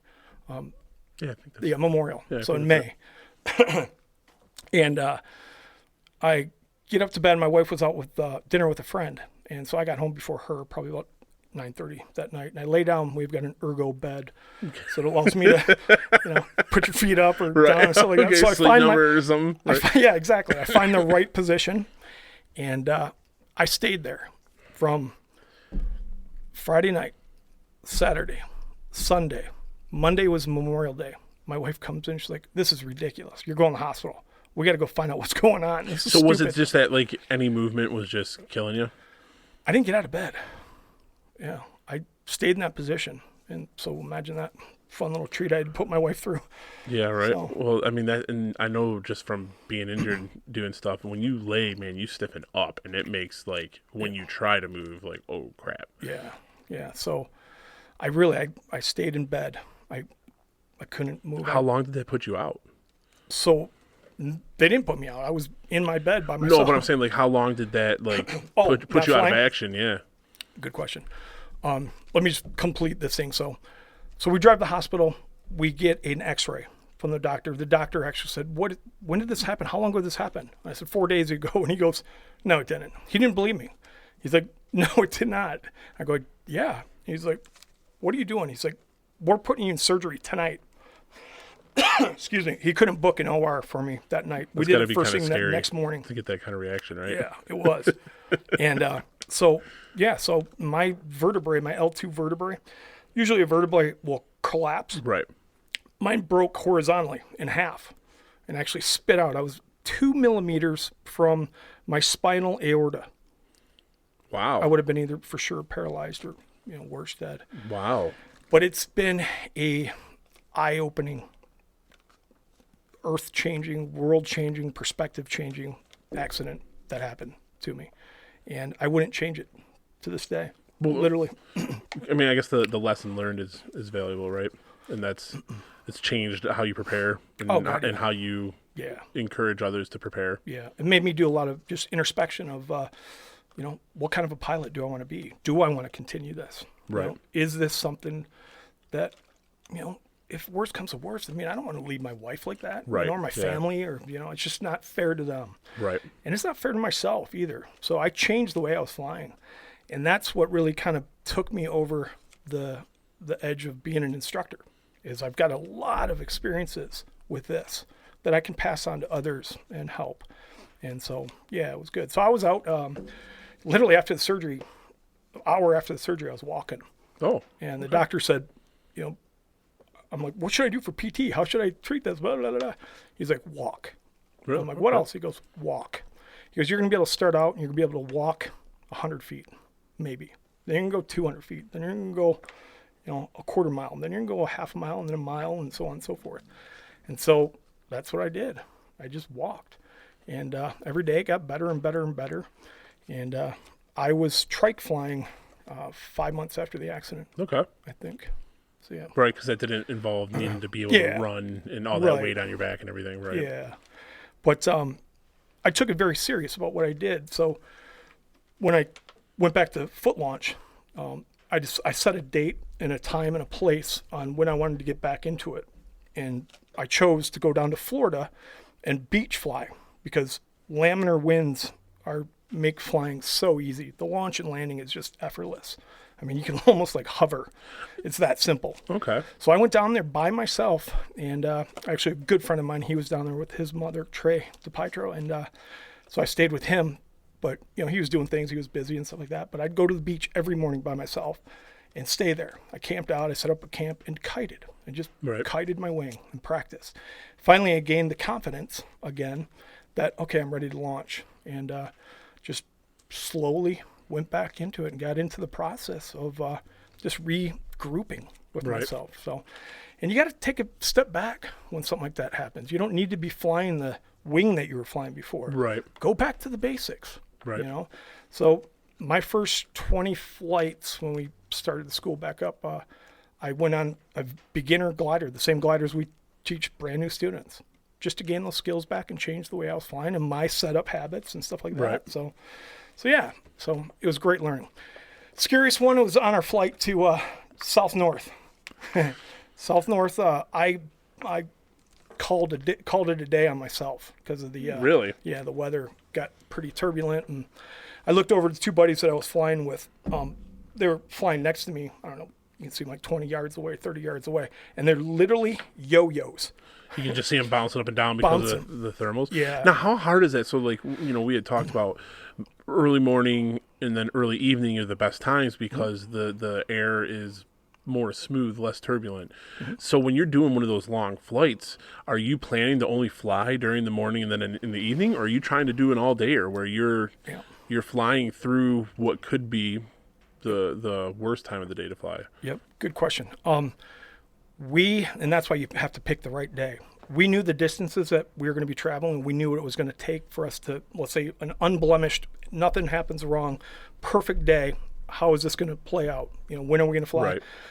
You look for overcast days because obviously with the sun not heating up directly onto the earth, it's not going to create those thermals. So if we had a good overcast day with a tailwind for us, then that's ideal. perfect. Yeah, because those thermals are not going to develop. Well, that scary flight, we were going from, I don't even know where, Manuga or something, up to Bay City. It was our last leg. And it was all morning long. It was souped in, and it was the clouds and stuff in the overcast layer that was there was a lot thicker, and a storm, developed. Well, it passed. And so we launched, but it was still foggy and so on and so forth. And we launched around 1 p.m.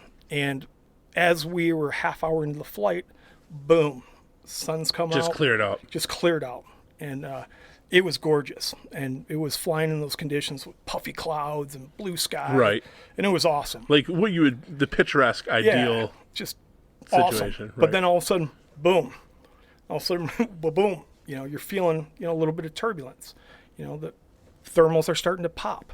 And maybe it was a lot, it had cleared up in that area a lot earlier than when we actually would have gotten there. So therefore the thermals were creating. Gotcha. So I was just getting bounced around, and I had rotator cuff surgery done 15 years ago. And you've got to be what's called active piloting.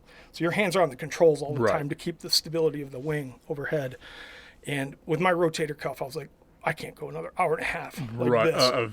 And I'm getting jacked. And I didn't have a reserve either. So that's a very critical I was going to ask that question also. Because I don't fly in days or times or weather that would have made me get a reserve, quite frankly. Right.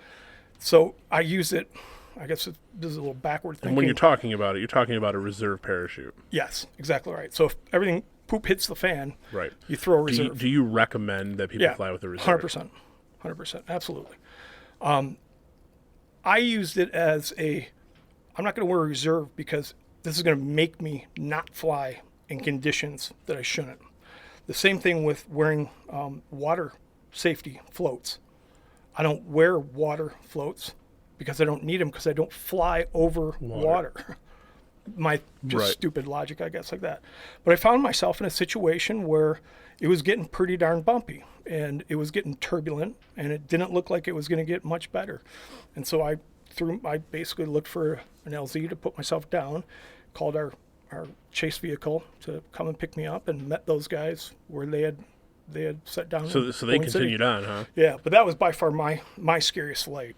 Just that that bounce and stuff. Because, yeah. I mean, when you're in a plane, it can be scary. When you're in a plane and you do one of those drops, it's like, whoa, man, my stomach. So I can only imagine what it's like. And this is probably after you had your accident with breaking your back, right? That's all part of it. Yeah. That's all part of it. And trust me, and we have a very mutual understanding between the group that I do long distance flights with. And that understanding is that at any time, one of us can call it. Right. And say it's not right, whether that's for me or you or any one of us. We have that open dialogue that this isn't right and these are the reasons why. And if they can, say that, hey, this is why I think I'm going to go, and justify it, and their skill level and why they think, then by all means, man, go for it. Right. We'll support you 100%. Well, I landed out, and those guys continued on and made it up to Boyne City. So. Yeah, but those are choices that you just have to grow with experience with this sport. Right. I always say, too, that the day that you stop learning in this sport is the day you got to quit because it's going to bite you. I mean, you want to... Well, you said the complacency. Yeah, exactly. And you should be constantly educating yourself on, different things such as conditions and, flight, thermals and downdrafts and from a micro meteorology level all the way up to a macro, what's coming in from Chicago, so know your area. But what's it like being in Michigan and flying? So obviously, we get winter for it feels like more of the year than we get summer. And my initial thought at one point was like, who the hell is going flying in the winter? Apparently a lot of people. So how many people snowmobile or ice fish in Michigan? Right. Yeah. What's the difference? But I just thought like, I don't know. I know like we get some crazy winds in the winter, but I guess like you said, it comes down to looking at the forecast and what looks like it's coming down. And, but you can fly all day in the winter. The warmth factor. Yeah. Really. Yeah. Because the snow actually is going to reflect so those thermals aren't building. Really? Yeah. Not the safest time, I guess, thing, but it certainly detracts from it as long as you have a good snow cover. Right. Around the lakes, absolutely, those thermals aren't going to build. The wet or the air is the smoothest air I've ever flown in the winter, just because of the density of it. Literally, you just touch like your fingertip. But that's gonna change the dynamics of your setup, though, isn't it? Because you're adding extra weight because of your clothing, layers and all that stuff. Yeah, the coldness and the awkwardness of winter gear is the biggest deterrent for me now. I'm not a fair weather flyer because I still fly in the winter, but I certainly pick the days a lot closer. Before, when I first started, I was flying. Didn't matter. All right, it's 12. Cool. Oh my God, let's go. Right. You're dumb, dude. My paramotor's on a heater. I got a heater blowing up to it so it doesn't seize up. But yeah, so those days are over. But the gear that you can get, just with all the microfiber gears and stuff like that, and the heated gloves and stuff, make things certainly a lot easier. But it's definitely more of a challenge to do that in the wintertime than it is the summertime. But it's equally as fun. Totally possible. Yeah, and that's why I go to Florida too. Right. I was gonna ask, so that was my next question. What would you consider the best place you've flown? Like the coolest, just because like I said, I see these people fly through mountains or they fly through like the Grand Canyon looking areas and stuff like that. And it's just like, man, that would be awesome. Yeah. Paradox of paramotoring. My next flight is the best flight. Yeah. Literally. I mean, if I was to give you a few, I've had some epic flights in Michigan, particularly up by Northport, Michigan, north of Traverse City. All right. Sutton's Bay. It's beautiful up there. Right. Unbelievable. I've had one of my best flights ever, right in 5 miles from our school. Okay. Just the conditions and everything about it is just unbelievable. Out in Utah, flying out in Moab and Monument Valley and that area. See, like that's got to be awesome. Yeah, it's crazy. It's just that's got to be so cool. You feel like an now how consistent is the weather out there for being conducted for flying? Yeah, it's good. It usually has great weather, but I think you need to be more concerned about the winds and them going around the buttes that are out there. Yeah, and the monuments and stuff like that. It creates a lot of turbulent weather that is totally unexpected, especially on the leeward or south, whichever way the wind is hitting that particular monument.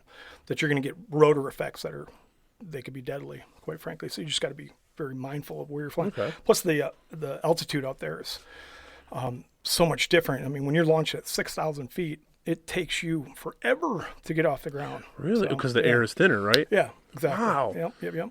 So same thing kind of in Michigan, when we go out to areas that have elevation on their LZs, we got to tune our motors accordingly. Really? So yeah, you got to adjust them for that. So you either put a little more fuel into it or mixture into it or so on and so forth. Yeah, see, and like that's like those are like the littler details, right? That exactly you may not know. Now, is that stuff that you cover when you in your class? 100%.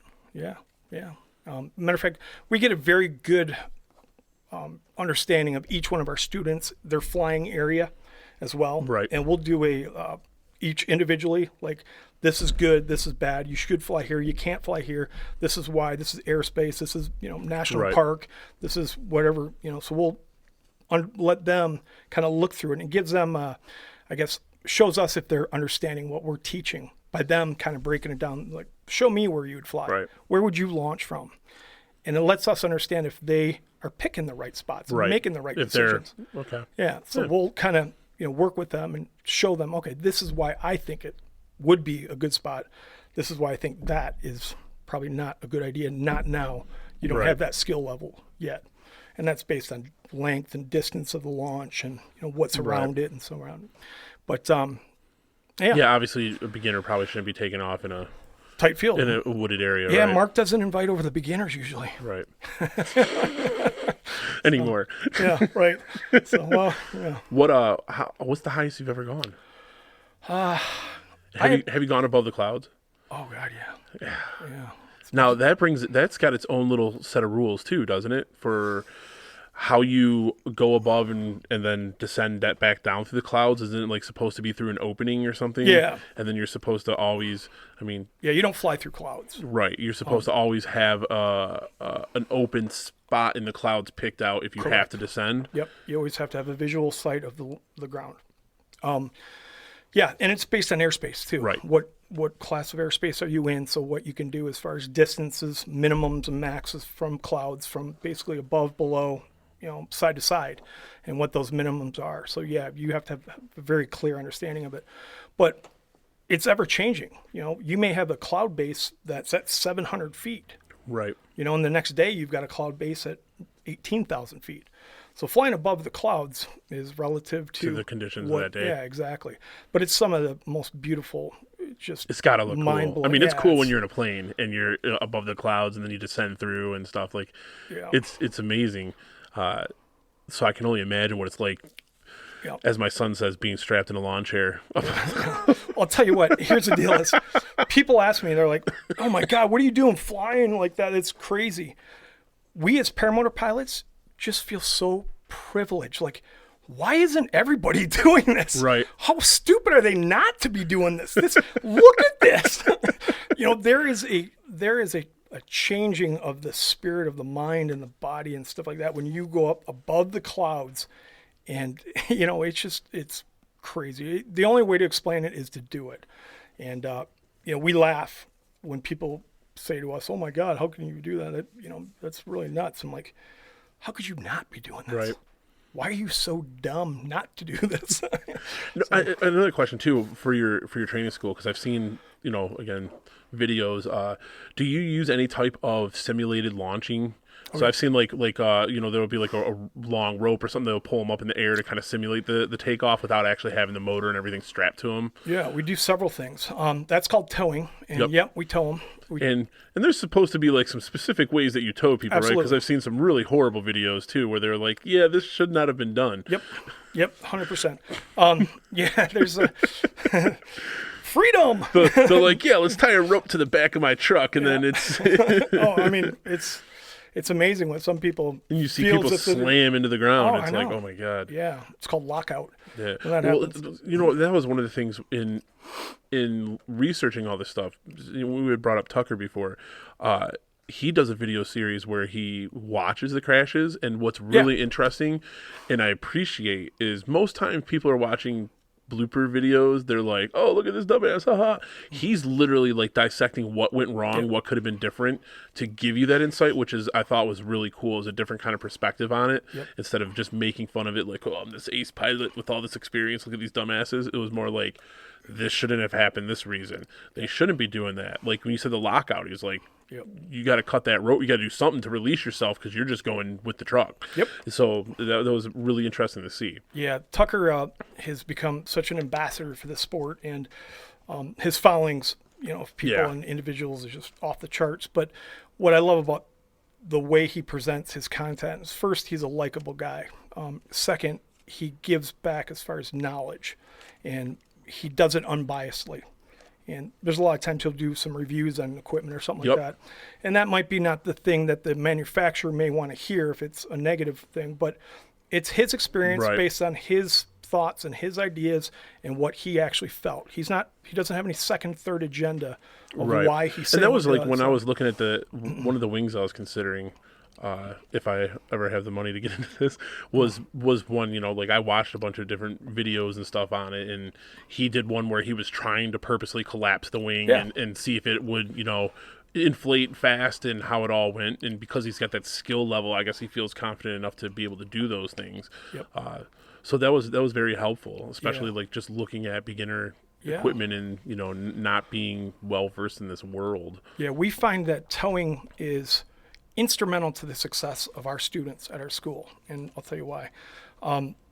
Students that when they actually get into the air by the tow machine, it's not the most, doesn't replicate flight, quite frankly, or launching by yourself. But what it does is builds the confidence of themselves being comfortable in the air. Now we don't release them off the actual tow line. There is a emergency release that's there. In case it goes sideways. Never once had to use it. Okay. Ever. because we do a good job of explaining exactly what it's going to feel like, look like, and be like when you're in there, when you're up there. But it builds that confidence for them not to butt slide. So they've got to run. And the first tow, I would say 50% of them will all butt slide or pick their feet up too soon. Too soon. Yeah. But that second one, they're getting better. By that third, they're locked in. Is that just like a? Do you think that the butt slide, the getting into the seat too soon, is that just because you're starting to feel that lift, that takeoff? So is it just like a mental thing? Yeah, we call it taking an invitation to sit. So, so what it is that as soon as that glider is taking that weight and lifting you off, your immediate reaction is, I'm flying. Right. Well, you're not. You're not yet. You got to still continue to run, keep your feet down underneath you. And so we're on the comms with them. So right. we're talking them through this whole process.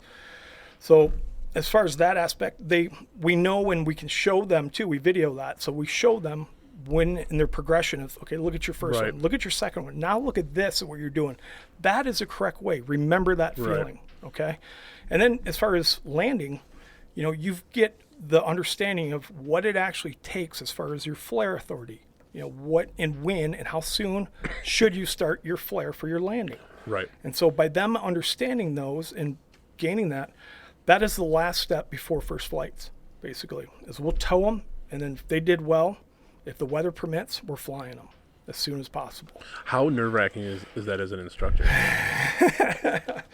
So, right? I mean, come on, right? I mean, like, you're putting people up in the air, then they got to come down, and it's like, like with the tow rope, right? Like, you that's assisted, but then it's like, oh shit, now they're gonna really do this for real. Like, that's got to be pretty fucking nerve-wracking. Yeah, me and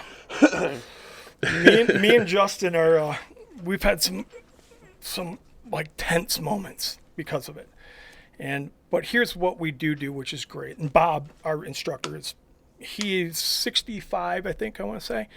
He's been, 6,000 flights as a skydiver. He's got a demeanor that's just calm. He doesn't ever get overexcited. He never gets, underexcited. Right. Just even. Just even. Yeah, and he is like our sounding board. He's just got the steel, man of steel, like just steel nerves. Right. So, Justin and I are the ones taking basically the responsibility and the liability of launching them. Bob is now doing it as well. But when we get together and debrief these students, between Justin, Bob, and I, we're talking about each and every one of them and what we should be looking for and expecting from that student based on where they've gradually moved through their training and where they're at. And there's been a lot of times that we just say, this one needs this one's not ready to go. This one we go. Right. And again, just like the decision process of cross-country flying with the guys, we have a very clear understanding of if one of us says no, right, then the other ones are muted. Okay. And it's a no. And we'll go, and why? Because let's say he just wasn't handling his wing well and he's pulling way left. Let's correct it tomorrow. Let's work with him and get him right and straighten away. And so we'll obviously hone in and correct that. So there's a very clear understanding, which will alleviate some of that stress. My biggest stress is the kiting, because this is the first time they're in the air. But Justin has become such an amazing tow operator. Yeah, literally. And he's got his cut knife right there. We've never been even mildly close to a lockout situation whatsoever.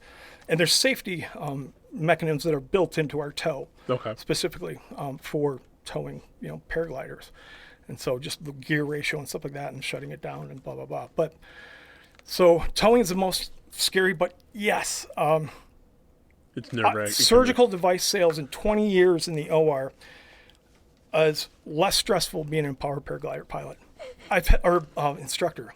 I have more stress in doing this than any other thing I've ever done, just because you got somebody's life in your hand.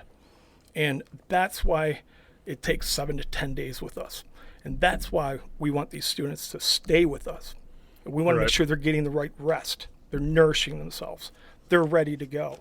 And by spending that time, you can you become kind of a psychologist, if you will, reading, what What they kind of state need. they're in, right? Yeah, what they need as far as, some confidence or, just to help them out or, let's have a conversation. How are you feeling? What are your thoughts? Where are you at with this? And it's hard. It's hard. Literally, it's hard. I wasn't a great student. I'll be the first one to admit it. I mean, it took me a long time learning how to kite the wing. And I got frustrated and I got down on myself. And Now, so with kiting, and to explain that is when you have the wing, and that's like the initial getting it up in the air, right? Yeah. And then staying under it, and then it's because it's at that point it's inflated, it's trying to generate lift to a degree, right? Mm-hmm. So how much like air can you get from that if you're like in Michigan and in a flat ground area? Yeah. Obviously, like I've seen people on hills where they can run and they can glide down the hill a little bit, like a couple, maybe 10 feet off the ground or something. Right. What's that like here in Michigan? And then like how important is that? And is that something you'd recommend people before if they're interested in the sport, like practicing, if they know someone or like just getting used to the kiting effect before jumping full, Right. both feet into this? Kiting is by far the number one skill you have to master and continue to master and practice as you move through your career as a PPG pilot.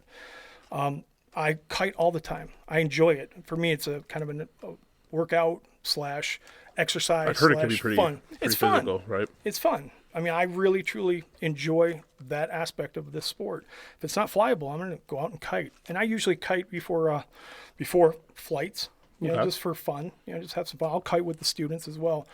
But it's the more you know, the longer you do that, and understanding your wing, the better you'll be able to react if something happens, like a little deflation or something Right. when you're taking off. So it's critical. But Michigan's got some really good free flight spots up in the North Michigan. Okay. Up in Ludington, there's one. I believe there's one in by Sleepy Bear Dunes. Okay. Yeah, and then there's one more. I can't think of it, but So like for you, when you're kiting down here, what does that Yeah. look like? Is that, So are you getting off the ground? no, No? unless it's really, really kicking. And I actually challenge myself to go out there on days that the wind is kicking because it's Right. fun for me. I know how to, basically dampen that wing so that I'm not going to get jacked. It's called being plucked. So if Just you suck get you right up, huh? Yeah, well, you'll get a gust of wind that will literally, take that glider, and you can do some serious damage to yourself. Okay. And we've had students that want to go out and buy their glider, and they'll go out and practice. And one in particular, he went out and he called Bob, because he makes harnesses, or kiting harnesses for us. Okay. He goes, "Hey, I just had so-and-so call me. He broke his harness, kiting harness."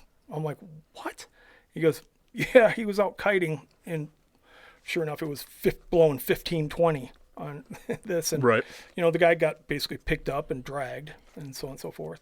So that, knowing and understanding, the winds that you're working with is a pretty critical point for someone that's new. So you said the kiting harness. Can you utilize your paramotor harness as to kite or no? No, it's too heavy. Too heavy. Yeah, and plus it's fixed on your motor. It's not fixed on your motor, but Right, it's, but you clip into yeah, it. Right. And Bob Harris's kiting harnesses are $130, $150 or something like that. Okay. And they're loose, and so you're not going to get hot. You can, in reality, yes. Can you kite with your paramotor harness? Yes, you can. Okay. Do you want to? Is it ideal? use it? No. No, it's not. Right. You want to have something different. But yeah, so no, no winds. So in Michigan here, there's two ways to launch. There's a forward launch and a reverse launch. A forward launch is when the wing is behind you, Right. and you just run forward, and that wing comes up behind you, and you get on the power and you take off. And that's done with low minimal winds. I'd say 6 miles an hour and below is when you do a forward launch. How much does the wing need to inflate? All the way.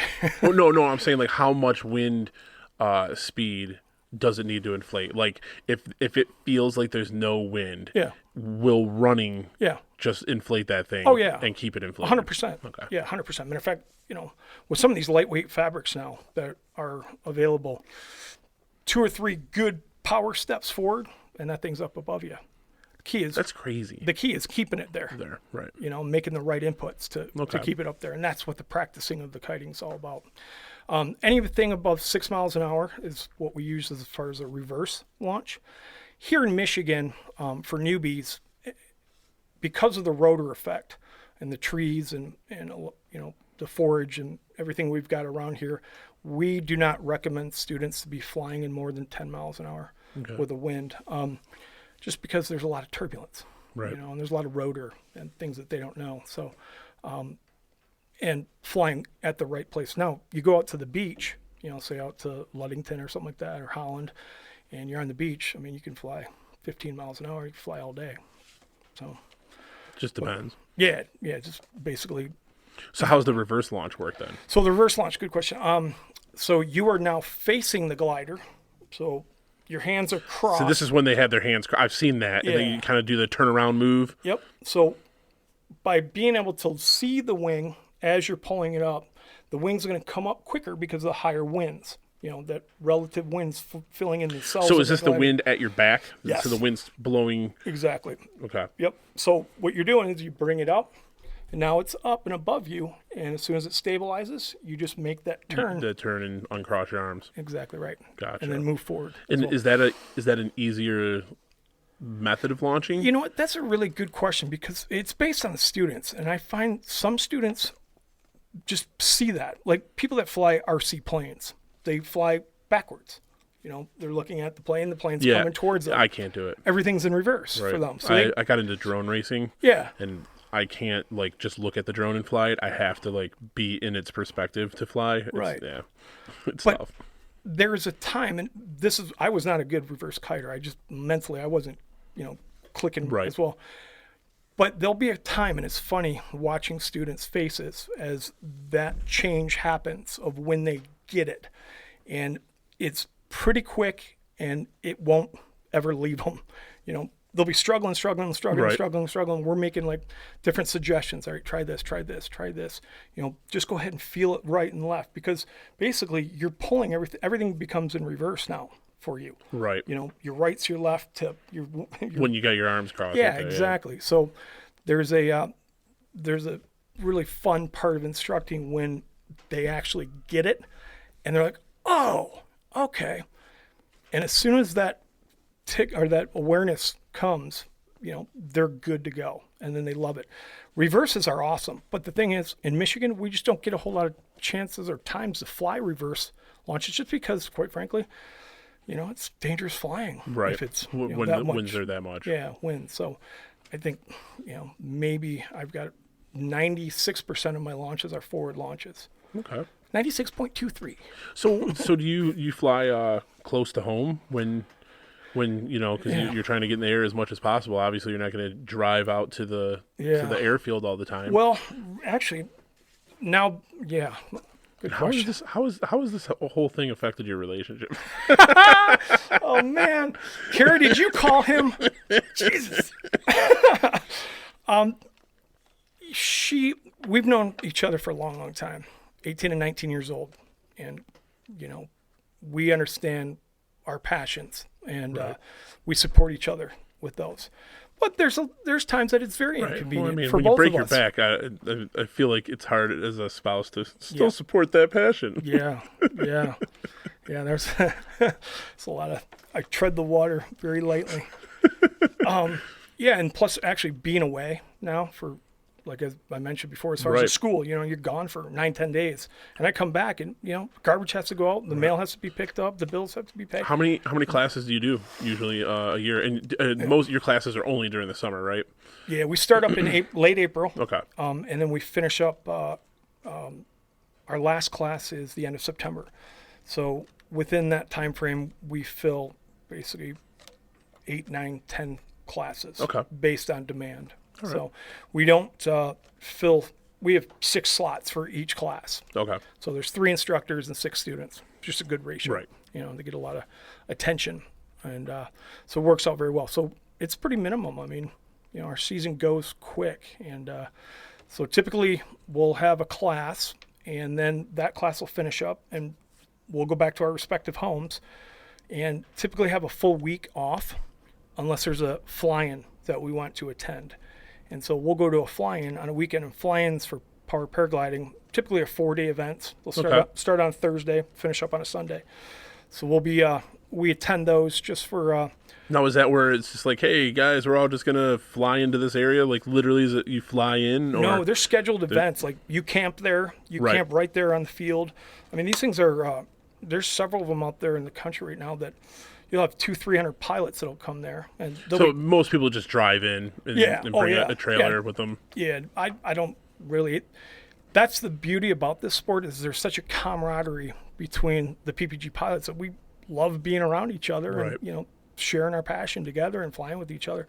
So we camp. Everybody camps, and cooks and hangs out, and it's a lot of fun in that regard. Now, does your wife come along to those things? Yeah. She comes to the ones that she enjoys, obviously, for the fact that it's a nice place, like up in Northport. Right. It's an awesome fly-in. There's a couple fly-ins that she would definitely want to go, but one of which was canceled, unfortunately, just because. Does she fly? I've been. So obviously the hang glider didn't take either, huh? No. I've been dropping seeds ever so gingerly, and I want to get her kiting the wing, because first and foremost, kiting the wing is a great athletic type opportunity that she's very active. She loves outdoors and hiking and biking and keeping herself busy and stuff. And I think she would just absolutely enjoy it. But she just doesn't feel like her confidence. She feels as if it's more complicated than actually what it is, frankly.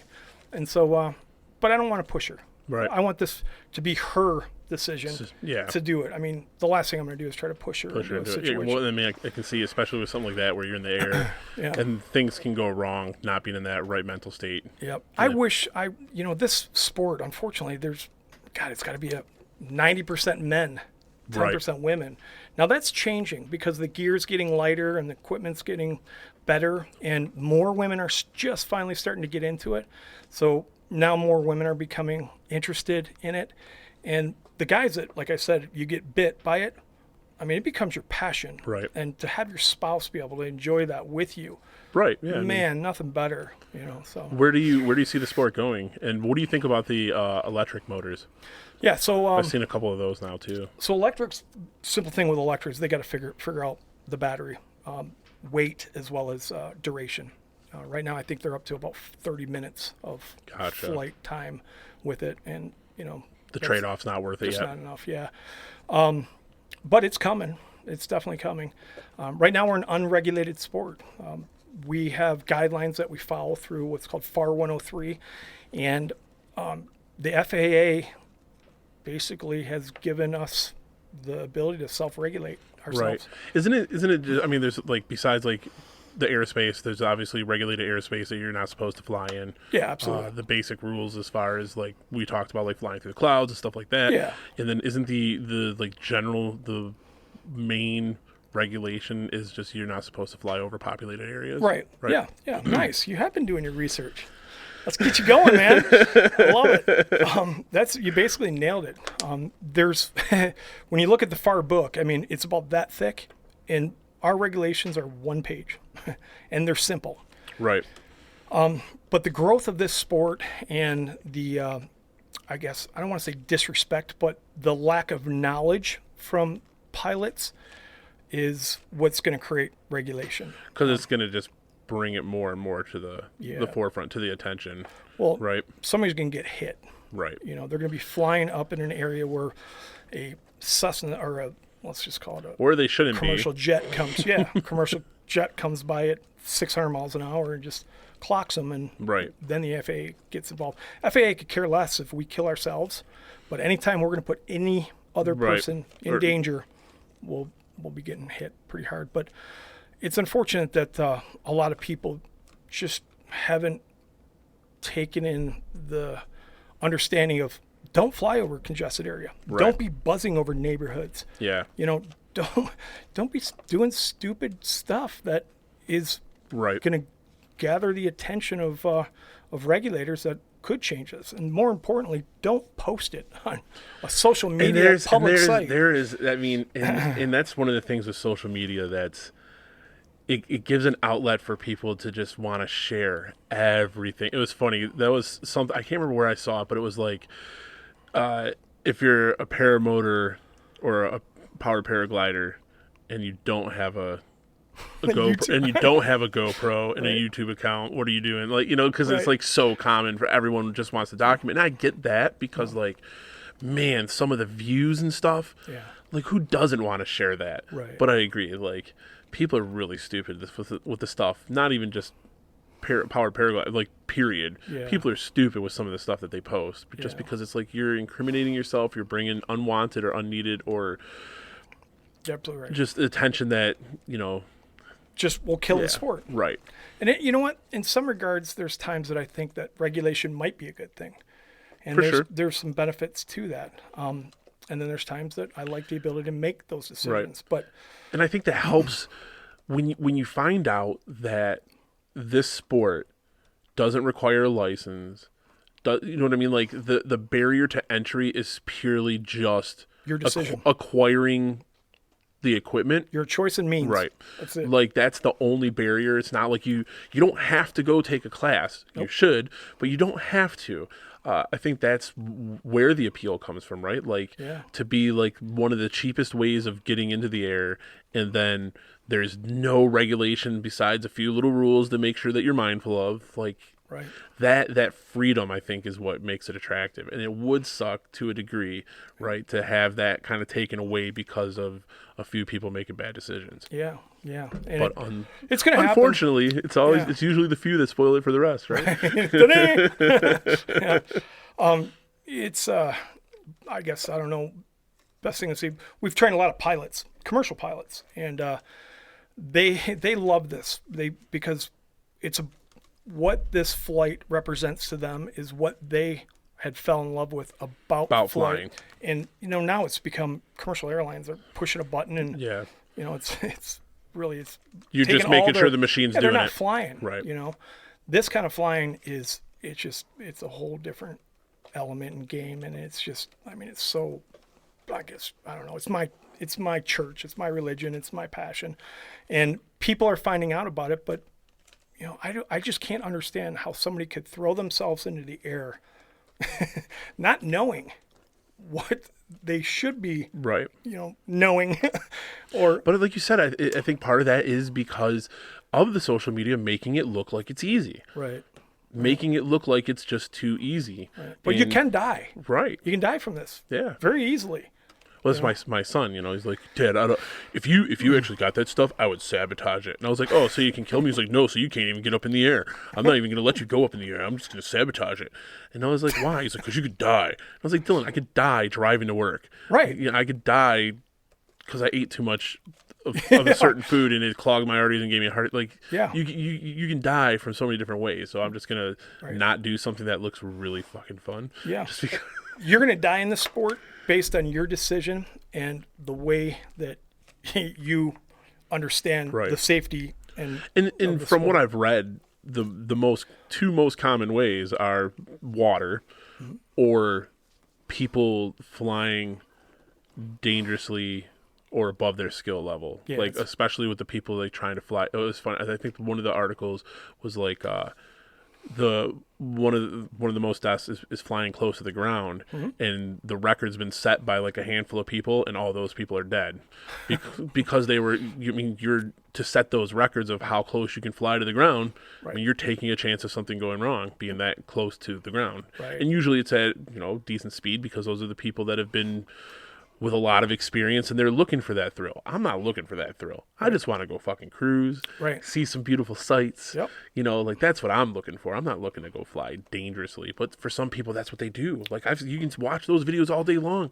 Those paragliders that are doing the loops and flips and all that stuff. I got no interest in that nonsense. Right. You're no different than 95% of our students. They come in and say that, and a month and a half later, you'll fly with us, and all of a sudden you're doing these little baby wingovers, Yeah. and then these wingovers And get they bigger, gradually, yep. and then they get bigger, and Yep. then they get bigger, and then what about that no acro policy you Yeah. had? You can become good quick. Right. You really, And the bug bites you. Yeah.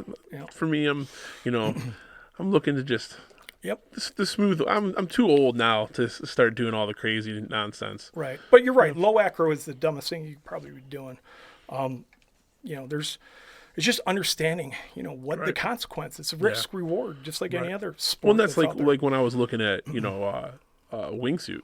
Yeah. Same thing. Like you can go fly in a wingsuit out in the open, but it's the proximity flying that's got everyone like, man, that looks so amazing. Be flying so close to the ground at those speeds, but those guys die. Right. And they do a lot of planning, but it's like one wrong navigation and they die. Right. And it's game over. I mean, there's been quite a few deaths in that sport where there was like one guy, he was one of the most famous in that sport cameramen. I mean, he recorded some of the footage that you see. It's almost always this guy recording it. And they flew, there was 3 of them, and they had planned this trip, and they do a lot of research and as far as like the flight. You're talking plan Shane they're gonna McConkey? I can't remember what the guy's name was. No, this is a European guy. Okay. And they took a wrong turn in their flight plan, and they flew right into a farmer's field. Like they were going down the mountain, and they hit a flat spot because this was a plateau that this farmer had, and they just made a wrong turn. And I mean, you're doing like 100 miles an hour right into the ground. Yeah. And all 3 of them, I think all 3 of them died. Oh my God. Yeah, but I mean, and that was just a wrong turn, not recognizing the terrain. And then these guys, they did it constantly, like Pilot error. So it's exactly, it's crazy. But if you're on top of it, and I guess we also talk a lot about you know what you don't. I mean, what is that saying? You don't know what you don't know. You don't know what you don't know, and everybody thinks that they do. I did too, but Right. you don't know what you don't know, and we do our best to try to lay it out to the guys, and I guess that's why that safety class that I have really could put some reality into it, because I don't talk about it during the week, or that I broke my back. I don't tell them the Right. story and stuff like that, and they'll see me fly, and they'll see Justin fly, and they'll go through the whole process, and then we don't teach it until the last class after they've flown, Right. and then so now you got let's a taste, put the reality into but now it. let's give you the reality. Yeah, and we want them to have that understanding of poop happens, and it happens Right. quick, and you just stay on top of it. And we're there for our guys. I mean, Michigan, as I mentioned at the very beginning, is such a great, unique group of pilots that we're all here for each other. And that's good and bad. And what I mean by that is somebody's doing something stupid and, posting crap that they shouldn't, or flying in areas that they shouldn't, we have a discussion, Right. and they're hard discussions, but the right thing to do to not only make that person hopefully aware of it and a better understanding of this, but also to preserve our sport. So, Well, that's 2 hours. holy crap! Yeah. What are you talking about, Willis? Yeah, it's actually 2 hours and 11 minutes Let's of talk recording. let's talk another 2 hours about me and butt fans. Right. My favorite 2 subjects. So Wait, I got to put you on the spot. Yeah, no problem. When are you training? I don't know yet. What's holding you back? Finance. Right. At this point, it's money. Yeah, fair enough. The boat was a recent acquisition that I wasn't looking to make. It was What boat you buy? It actually was my girlfriend's grandfather's boat. It's a 19-footer Bayliner. It was I wasn't in the market for a boat. I had just bought a kayak for fishing, and this came up. He wanted to sell his boat because he's in his 80s and he doesn't move around as much anymore. So it was rather go to a family member or something before he's just put it out there. Yeah. Checked it out, and it's funny because my dad had just gotten a boat like the year before, he'd done some work and it was a trade, so he got a boat, but we got it. It runs and everything's great, but this one just, man, he decked it out with all this fishing. It's a bow rider, so the bow's open, and he had it converted to a fishing seat up there, and there's a platform. Like, he sunk a bunch of money into all the extra fishing stuff on this, and it was just a good deal, and I was like, fuck it, let's do it. And then it's funny because I paid like around 10 grand for it, and it's like the 2007. It's not that old. He had very limited amount of hours on it because he could only take it out once or twice a year. So it's not like You know, like he Right. beat the crap out of it, and then he's a mechanic. He meticulously took care of the engine, you know. So yeah, like nothing wrong with this thing at all. Right. And it was just like, okay, let's fine, you know. And Yeah. I mean, I live down 16 Mile. It takes me 10, 15 minutes to get to Lake St. Clair. Yeah, nice. You know, Yeah. we've got 2 family houses that are on Lake Orion, so it's like I got places to go with the boat. Yeah. I get It's it. just like, screw it, let's do it. And I found out about the powered paragliding all after I got the boat. So, Right. you know, Right. I was like, don't worry, guys, I'm not going to sell the boat to go get a paragliding outfit. Right. You know, because it's a family thing. But yeah, so at this point now, it's just the finances. That's why I gave myself like 5 years to kind of get stuff. That's Yeah. my target, you know, Well- get stuff in order, and definitely, you know, Yeah, you do gotta- a class. You got to do it when you're ready and when it makes sense. And Right. That's smart to do it. People will call us and be like, "What's the cheapest gear I can get?" I'm like, Right. This is flying. You're throwing And I know yourself in the people air. look at like used gear and stuff too, and there's Right. dangers with that also.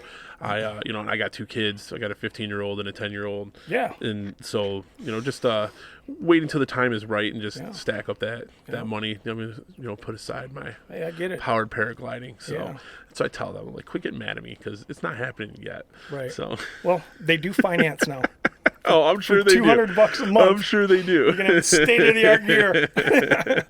But yeah, enjoy your boat, and that's So, awesome. But no, it is definitely something that's on the horizon. Right. Like, Well, if we can help, we're here to. like I said, like seeing that, and again, the appeal being that the regulations are so low, the barrier to entry Yeah. isn't as high as some other things. Like, yeah, Right. you know, like I got into the drone flying. I wanted to do the wingsuit, and like I said, you know, it's like 200 skydives before people even teach you how to use a wingsuit. And like, I don't got time for all that. And I saw the drone racing, and I would fly first person view. So there's a camera on the drone, and you wear a headset so you can see what the drone sees, and then you're flying.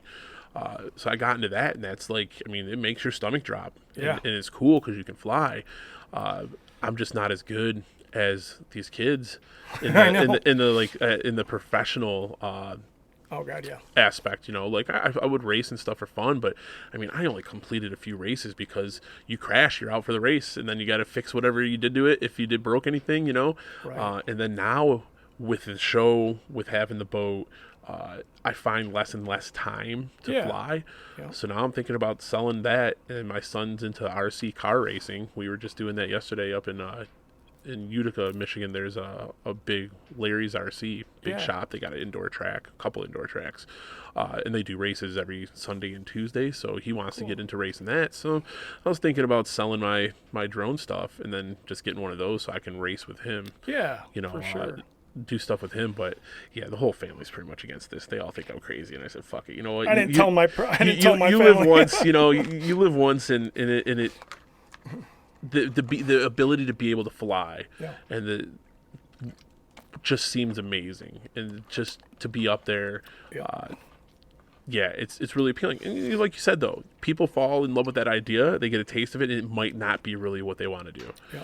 You Here's what we do is we have a family day for the students, spouses, you know, kids, whatever it is, that after they've had a minimum of 5-6 flights, we offer them to tell their families to come out and visit and spend the time.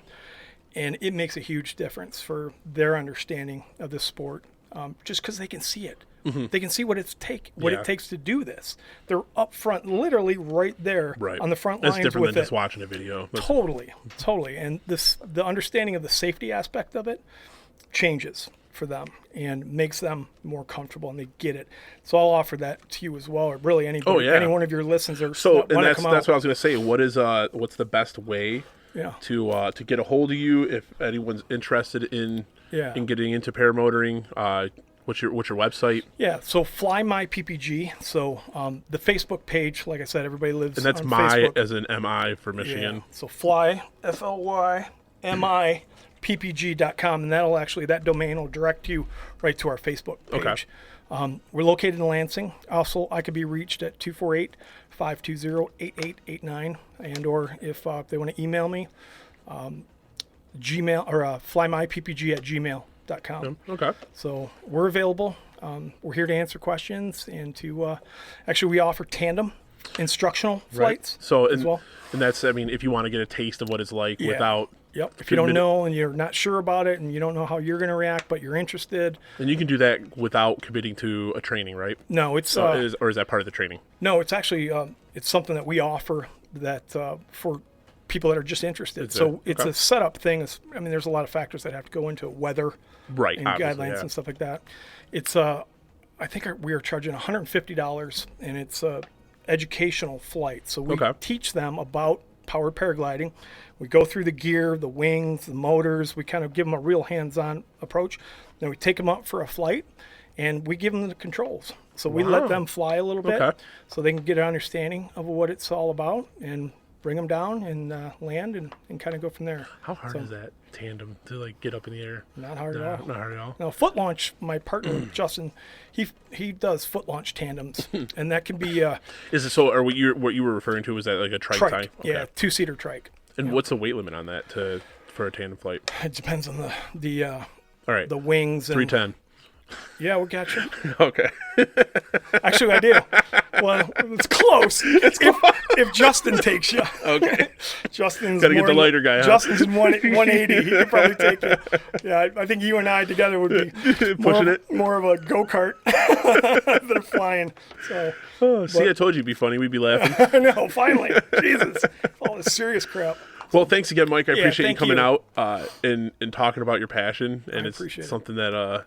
I'm really looking forward to experiencing it, and I'm definitely going to get a hold of you for the tandem to check that out. Yeah, for sure, man. So that'd be awesome, just to get up, man. That's awesome. I don't know. It's probably dangerous too, because then I'm just going to really be bit by the. Oh yeah, you'll commit. We'll get you. This is an easy thing. This is an easy sell. Right, so. But again, appreciate you coming out, everyone. Thanks for listening to the Get Up. Thanks for listening to the Get Up. Make sure to check out thegetupshow.com for more information on this episode's guests. While you're there, check out other episodes, leave a comment, or if you'd like to be a guest on a future episode, shoot an email to contact@thegetupshow.com. Don't forget to follow, like, and share on Facebook at The Get Up Show Podcast. Follow on Instagram and Twitter at The Get Up Show, and subscribe to The Get Up YouTube channel. The Get Up is available on iTunes, Spotify, Stitcher Radio, Google Play Music, YouTube, and anywhere you listen to your favorite podcasts.